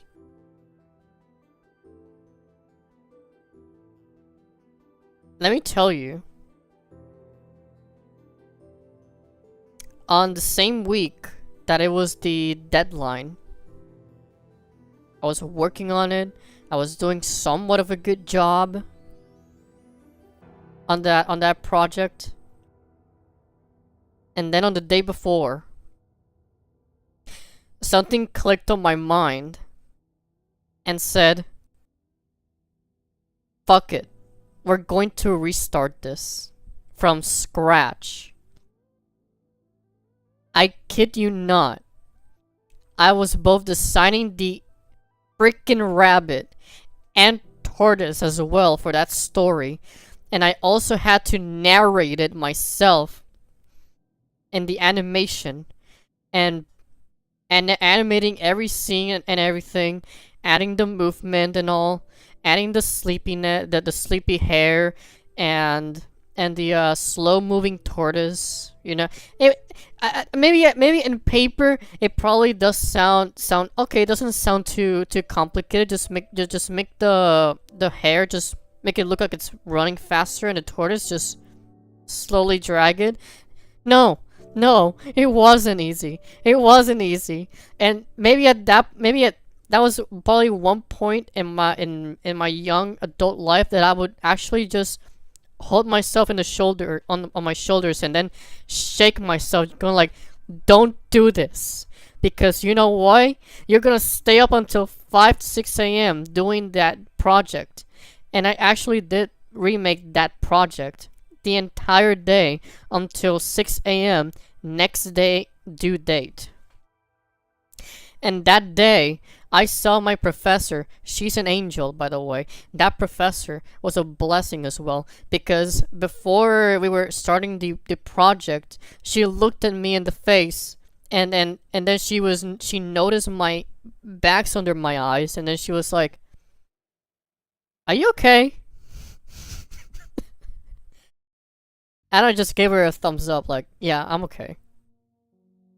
And then I showed her my project, and then she was like, "Oh my god, it's beautiful. A plus." Oh, programming projects were a pain in the ass. I'm sorry for my language, but it was. Projects were a pain, especially with other people. Especially, and I hate specifically the software engineering projects, because you know why? Especially the first one. In the first one, it was as a group project.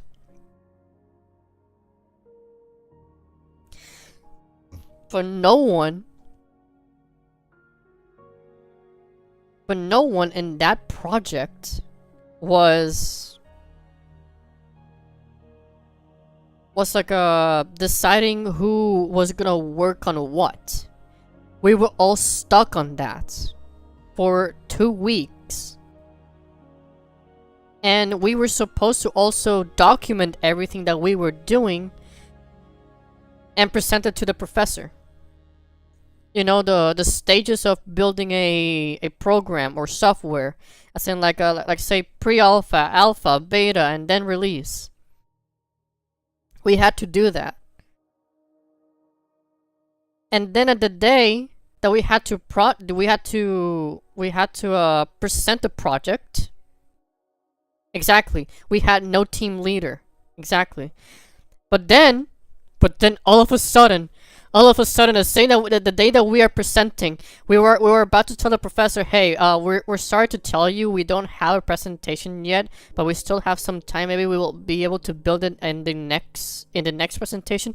This guy who wanted to present himself as a hero, like, "Oh, don't worry, I am here now," just like All Might from My Hero Academia, just going like, "Don't worry, I'm here now. I did all this. You look at this, professor, all the documentation and everything. I did all this first stages." Do you know how that made us look? Like total bums. All of us got 0 except that guy. Out of 20 points, but you know. But yeah.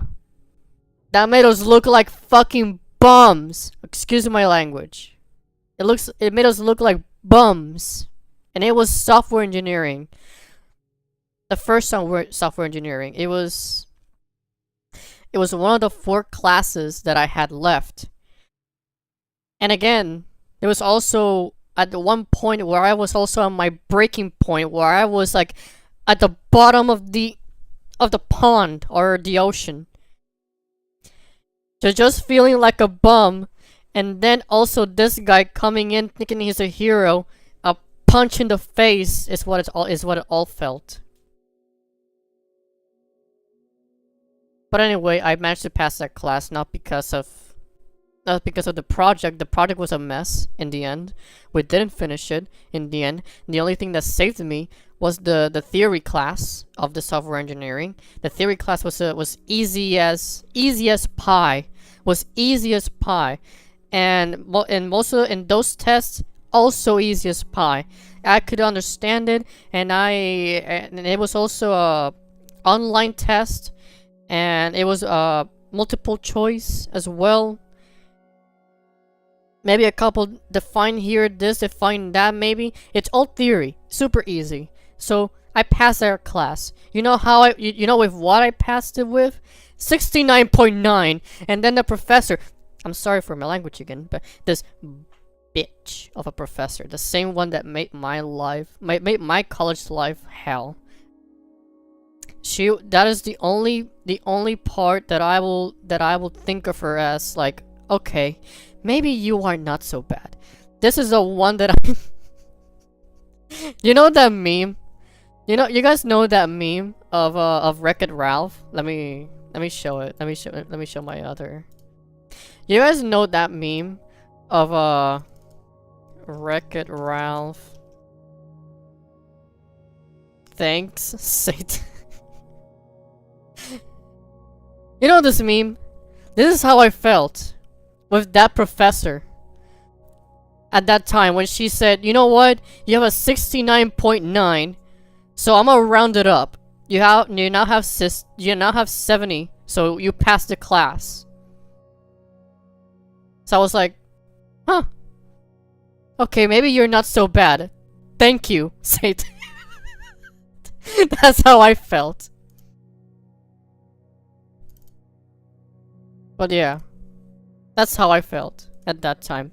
And after that, I didn't have to see her face again, ever. Ever in my college life. Not even in my final project or in the last other class, or 2 classes that I had to finish. I didn't have to see her face again. And I'm glad. And I'm glad I didn't have to see her face again. She was a total nightmare. She was a devil incarnate. She's the type of professor that if you ask a question, she will call you stupid and an idiot and then explain to you what it is. She make you feel useless and basically stupid of it all. Her only her only favorite students were her robotics team. Because she's also the leader of that. Forgive her? Now what? I think I might.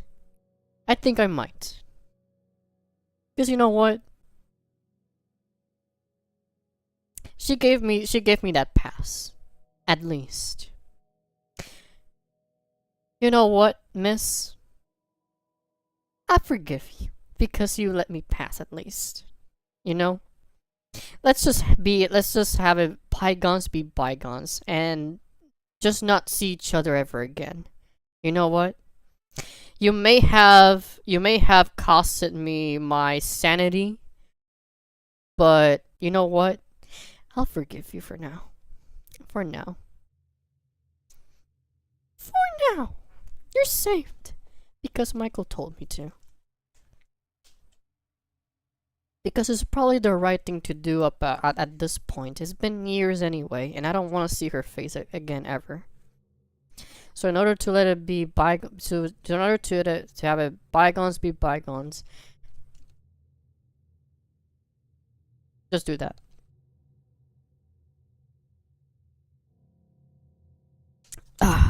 But I will still call her the devil incarnate.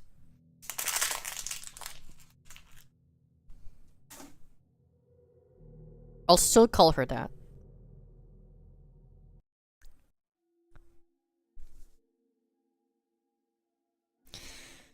Alright, where were we?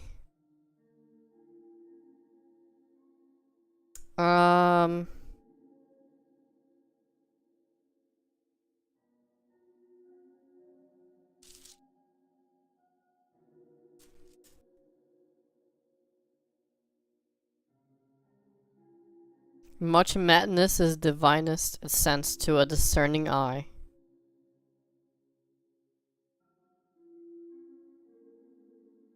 Christ has forgiven us for much more, but I totally understand the feeling. Oh, definitely. Because she's also the reason I couldn't pass database for like 2 times. Also. But whatever. She let me pass that one.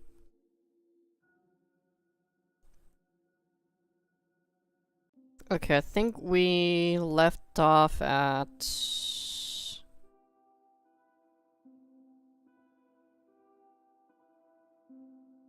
I think it was verse 3.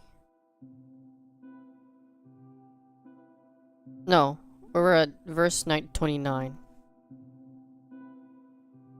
You must forgive, or he will not forgive you. Oh, I'm gonna have to go through so many people in the past at this point if I have to, if I'm gonna have to forgive. Especially into 4th grade. Oh, 4th grade. Ugh. 4th grade. Oh, 4th grade. And it wasn't a teacher, it was another student. Ugh. That even now in the adult life strangle. But we're adults now. We should be better. We should be better.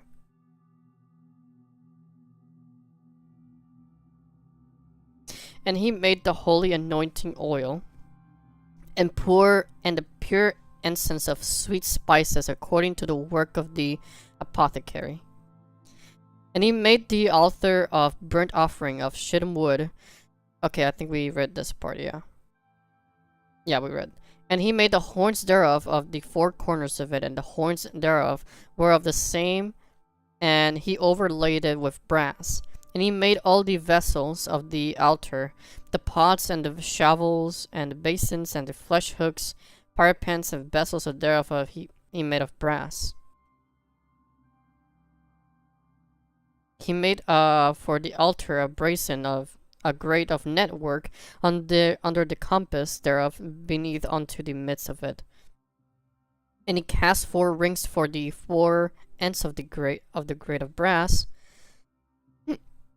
to be places for the staves.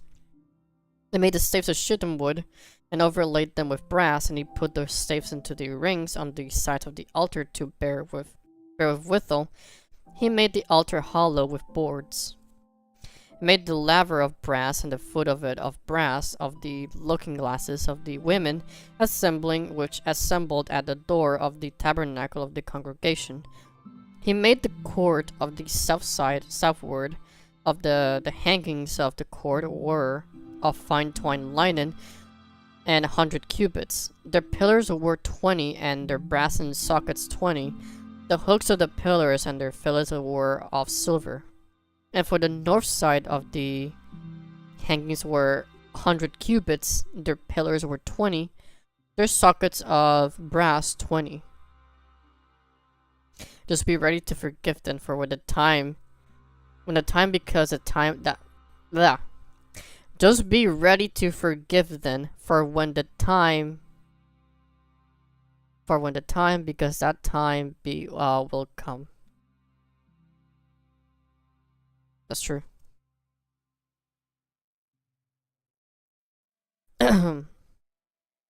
And their sockets of brass 20, the hooks of the pillars and their fillets of silver. And for the west side were hangings of 50 cubits, their pillars 10, and their sockets 10, the hooks of the pillars and their fillets of silver.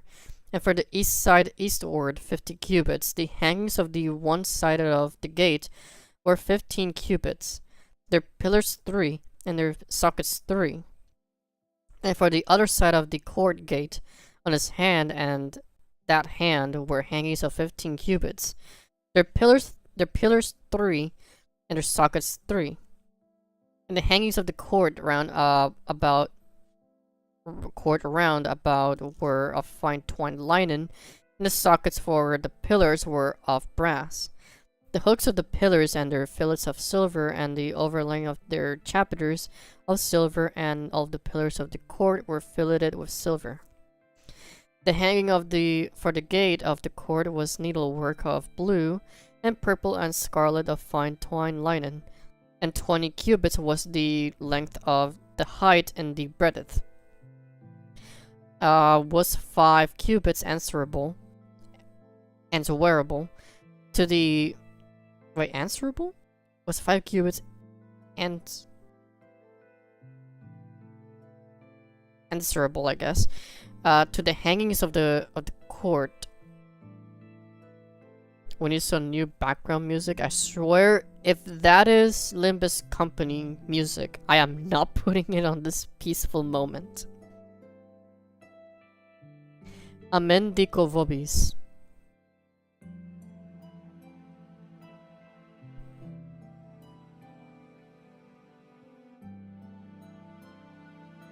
And all the pins of the tabernacle and of the court round about were of brass.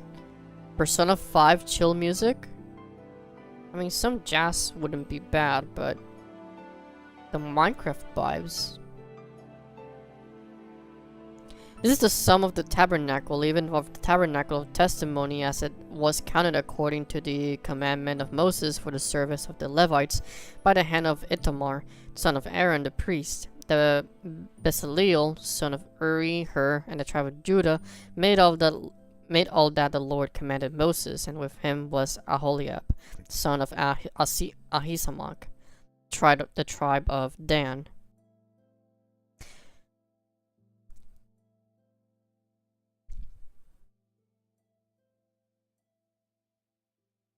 Alright, let's try some Persona music. I mean, I'm not gonna get demonetized anyway because Bible study streams are not monetized anyway, so I do it out of respect. You're back.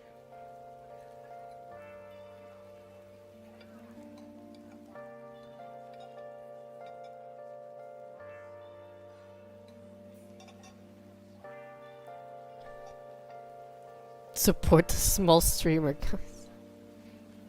That is optional. Don't worry. And with him was Aholiab, son of Ahisamach, of the tribe of Dan, an engraver and a cunning workman, and an embroiderer in blue, and in purple, and scarlet, and fine linen. All the gold that was occupied for the work and all the work of the holy place, even the gold of the offering, was 20, and 9 talents, and 730 shekels after the shekel of the sanctuary. And the silver of them that were numbered of the congregation was 100 talents, and 1,007 and 315 shekels, after the shekel of the sanctuary. A beka for every man, that is half a shekel, after the shekel of the sanctuary for every one that went to be numbered from 20 years.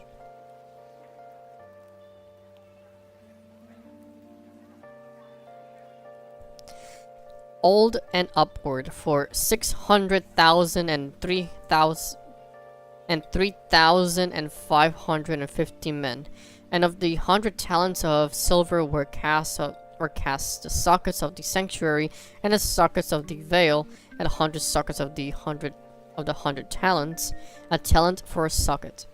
And of the 1,775 shekels, he made hooks for pillars, and overlaid their chapiters, and filleted them. The brass of the offering was 70 talents and 2,400 shekels. Therewith he made the sockets to the door of the tabernacle of the congregation, of the brazen altar, and the brazen grate for it, and all the vessels of the altar, all the sockets of the court round about, and the sockets of the court gate, and all the pins of the tabernacle, and all the pins of the court round about. And of the blue and purple scarlet they made cloths of service to do service in the holy place, and made the holy garments for Aaron, as the Lord commanded Moses. He made the ephod of gold, blue, purple, scarlet, and fine twined linen. They did beat the gold into thin plates, cut it into wires to work it to the blue, purple, scarlet, and in the fine linen with cunning work. They made shoulder pieces for it, and to couple it together by the 2 edges was it coupled together.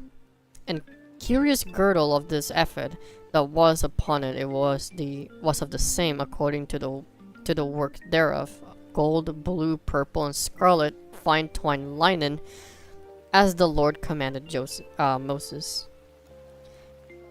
And they wrought onyx stones enclosed in ouches of gold, graven as signets, and are graven with the names of the children of Israel.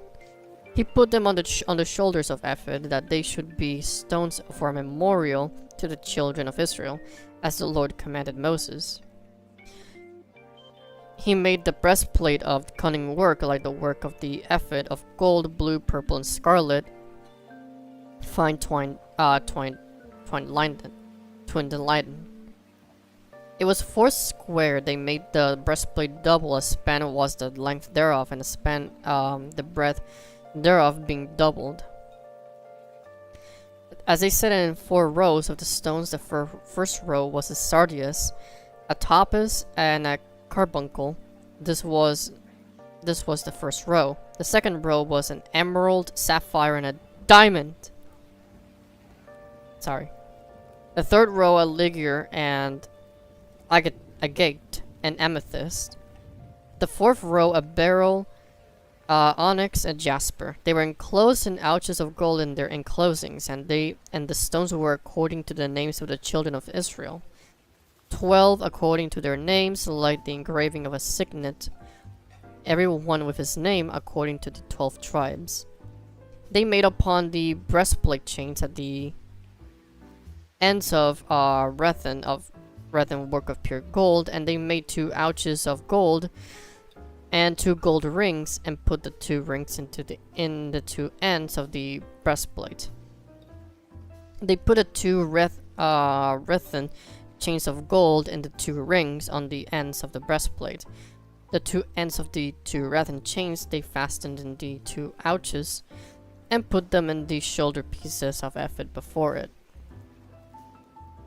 The tabernacle was replaced with the temple that King Solomon built. I see. Okay, this was a tabernacle in the wilderness. Okay, so the first one that was mentioned before this one was like a planned one, and this one is the actual one in the works.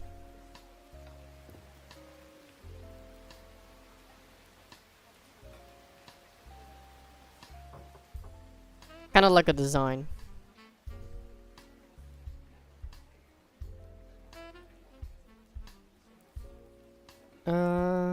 And they made 2 rings of gold and put them on 2 ends of the breastplate upon the border of it, which was on the side of the ephod inward.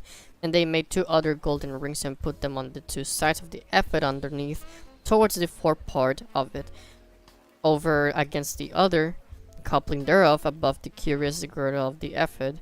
And they did bind the breastplate by his rings unto the rings of the ephod, with a lace of blue, that it might be above the curious girdle of the ephod, and that the breastplate might not be loosed from the ephod, as the Lord commanded Moses.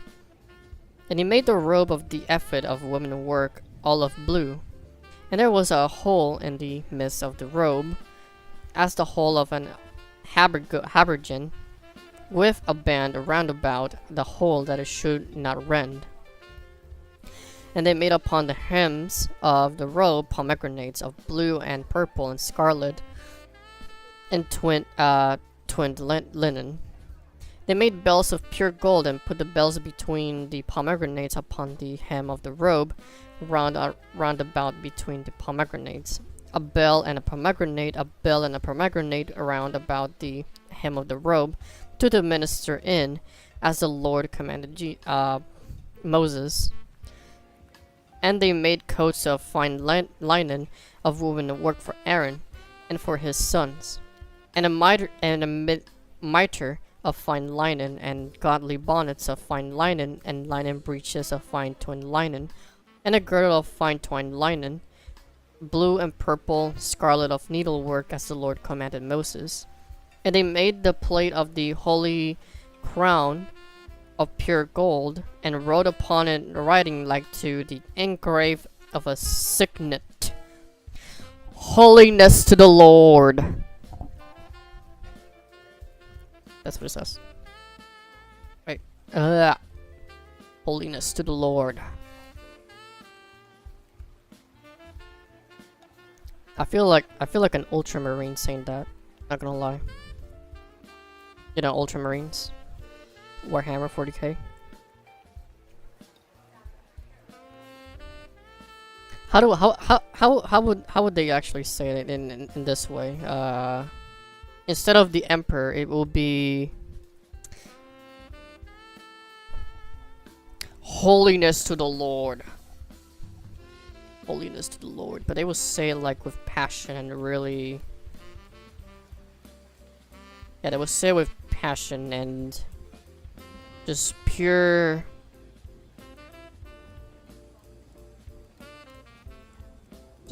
glory as well. In a way. It will sound rough, but genuine. And they tied onto it a lace of blue to fasten it on high upon the mitre, as the Lord commanded Moses. Thus was all the work of the tabernacle of the tent of the congregation finished, and the children of Israel did according to all the Lord commanded Moses, so did they. Mitre means turban. I see. And they brought the tabernacle unto Moses, the tent on all of his. I think this is the last 2 pages, right? Yeah. And then after this, Leviticus. We're almost finished with Exodus. And they brought the tabernacle unto Moses, the tent and all his furniture, his taches, his boards, bars, pillars, and sockets, and the covering of ram's skin dyed red, and the covering of a badger's skin, and veil of the covering, the ark, the testimony, and the staves thereof, and the mercy seat, the table, and all of the vessels thereof, and the shewbread, the pure candlestick with the lamps thereof, even with the lamps to be set in order, and all the vessels thereof, and the oil for light, and the golden similar, and the anointing oil, and sweet incense, and the hanging for the tabernacle door, the brazen altar and his grate of brass, his staves and his vessels, the laver and his foot, the hangings of the court, his pillars and sockets, and hanging for the court gate, his cords, his pins, and all the vessels of the service of the tabernacle for the tent of the congregation, the cloths of service to do service in the holy place, and the holy garments for Aaron the priest, and his son's garments to minister in the priest's office. According to all that the Lord commanded Moses, so the children of Israel made all the work, and Moses did look upon all the work, and behold, they had done it as the Lord had commanded. Even so they had done it, and Moses blessed them. And the Lord spake unto Moses, saying, On the first day of the first month shalt thou set up the tabernacle of the tent of the congregation. And thou shalt put therein the ark of the testimony, and cover the ark with the veil. And thou shalt bring it into the table, and set in order the things that are to be set in order upon it. And thou shalt bring in the candlestick, and light the lamps thereof. And thou shalt set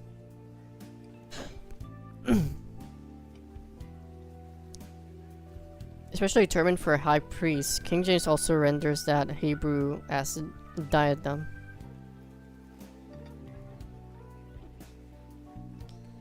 Yeah, I think we're almost going to end as soon as we finish the Exodus last couple pages, so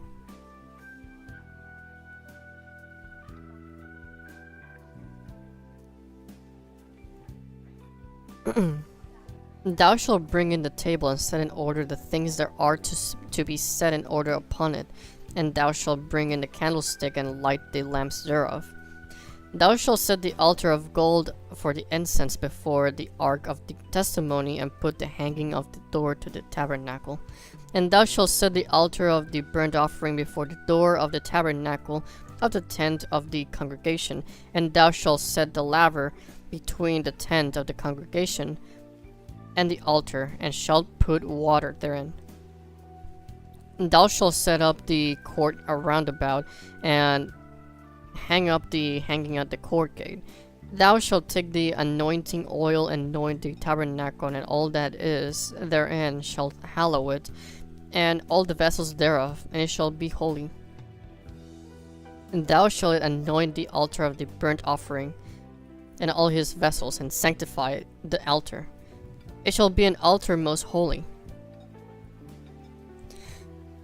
Oh, my throat.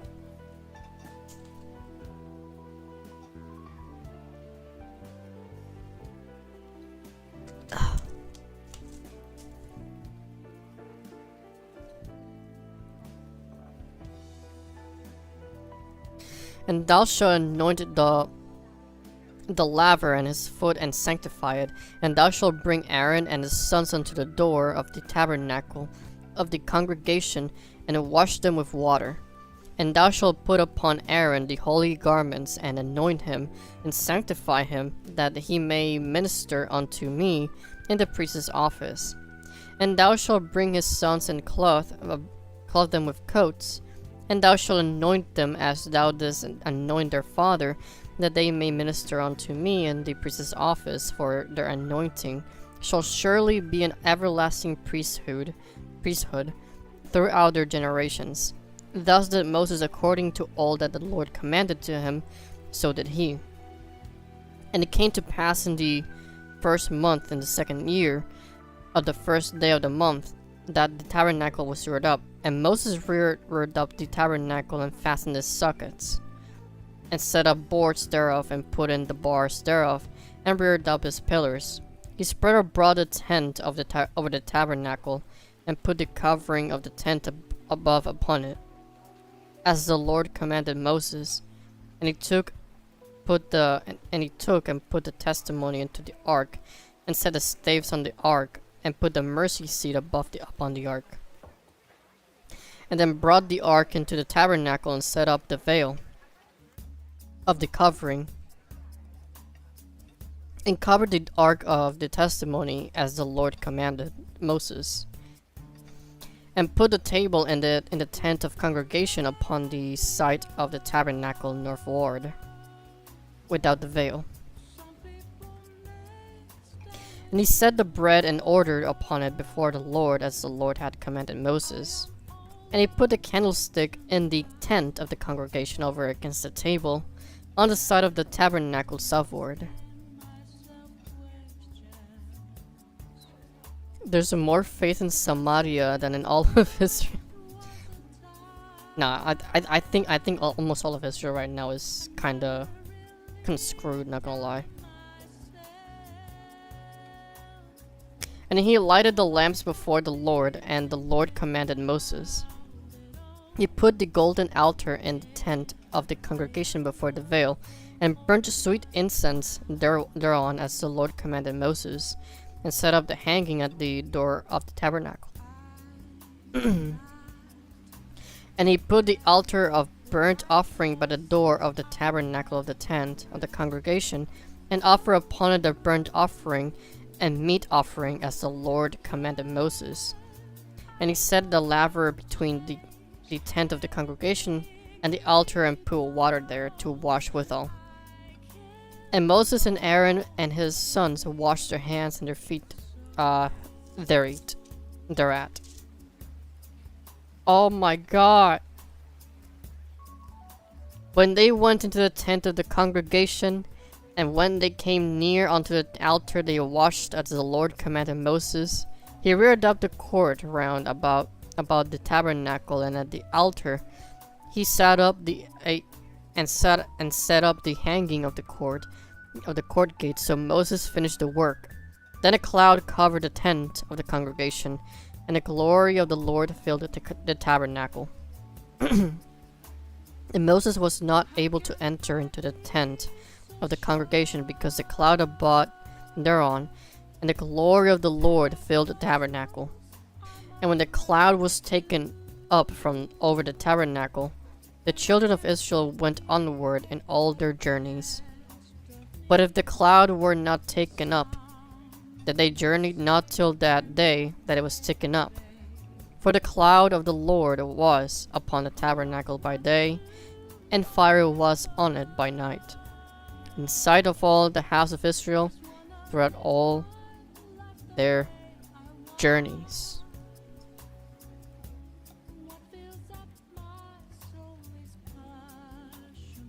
It's a funny joke said by Jesus. You'll understand it eventually. Not gonna lie. Even right now, there's probably more faith in Samaria than in all of Israel nowadays. Alright, fellas, and that was Exodus. And soon enough, we are going to be in Leviticus. I don't know much about I don't really know anything about Leviticus book. But from what I'm seeing, Moses and Aaron are still there, so we're gonna continue his story.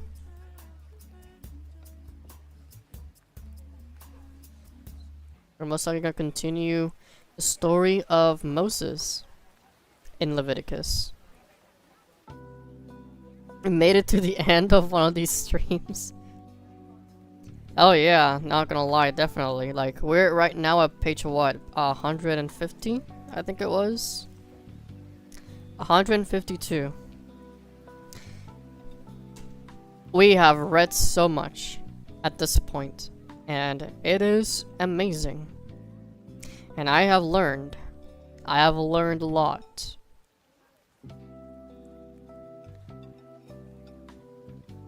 Especially not only thanks to Michael, but also thanks to the boy.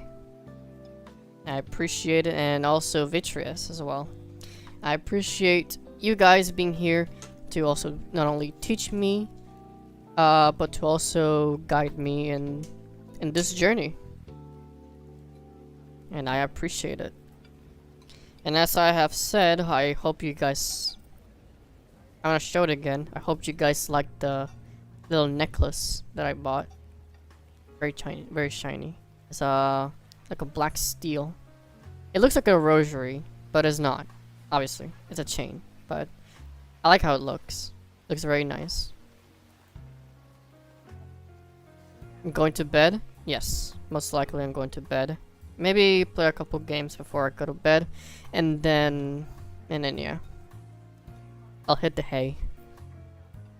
And I also always keep this necklace like on top of the Bible. It looks nice, not gonna lie.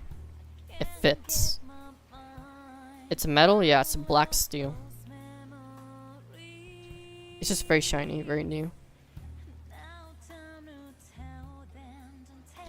There's so much to learn, there is a lot to learn. But I appreciate Michael for also reminding me of forgiveness on that part. Ask him if he will teach you all things through his Holy Spirit.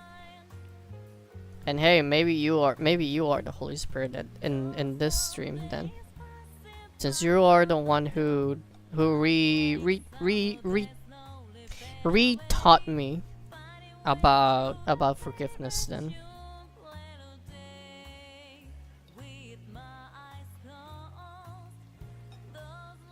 But anyways, everyone, thank you all for being on this stream. I appreciate our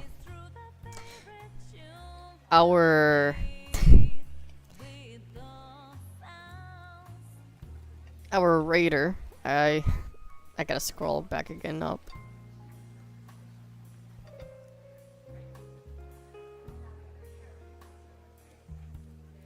It was the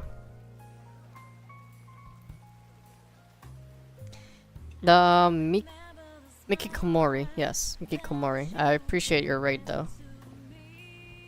And I hope your stream was also very good. And again, I appreciate it. And thank you for all the follows. Alright, everyone. Hope you guys all have a good night's sleep. And I'll see you guys next week, alright? Hopefully we get on to Limbus. Maybe a bit of Overwatch. And then we'll continue our Bible study on Sunday again. He'll choose whoever he chooses. Continue to let him choose you, I know. I hope I'll be chosen for something then. Hopefully. Maybe for someone that falls a little too deep. Maybe.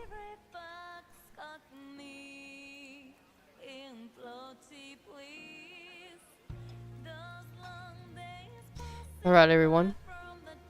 Have a good night. And bless all of you. Mwah.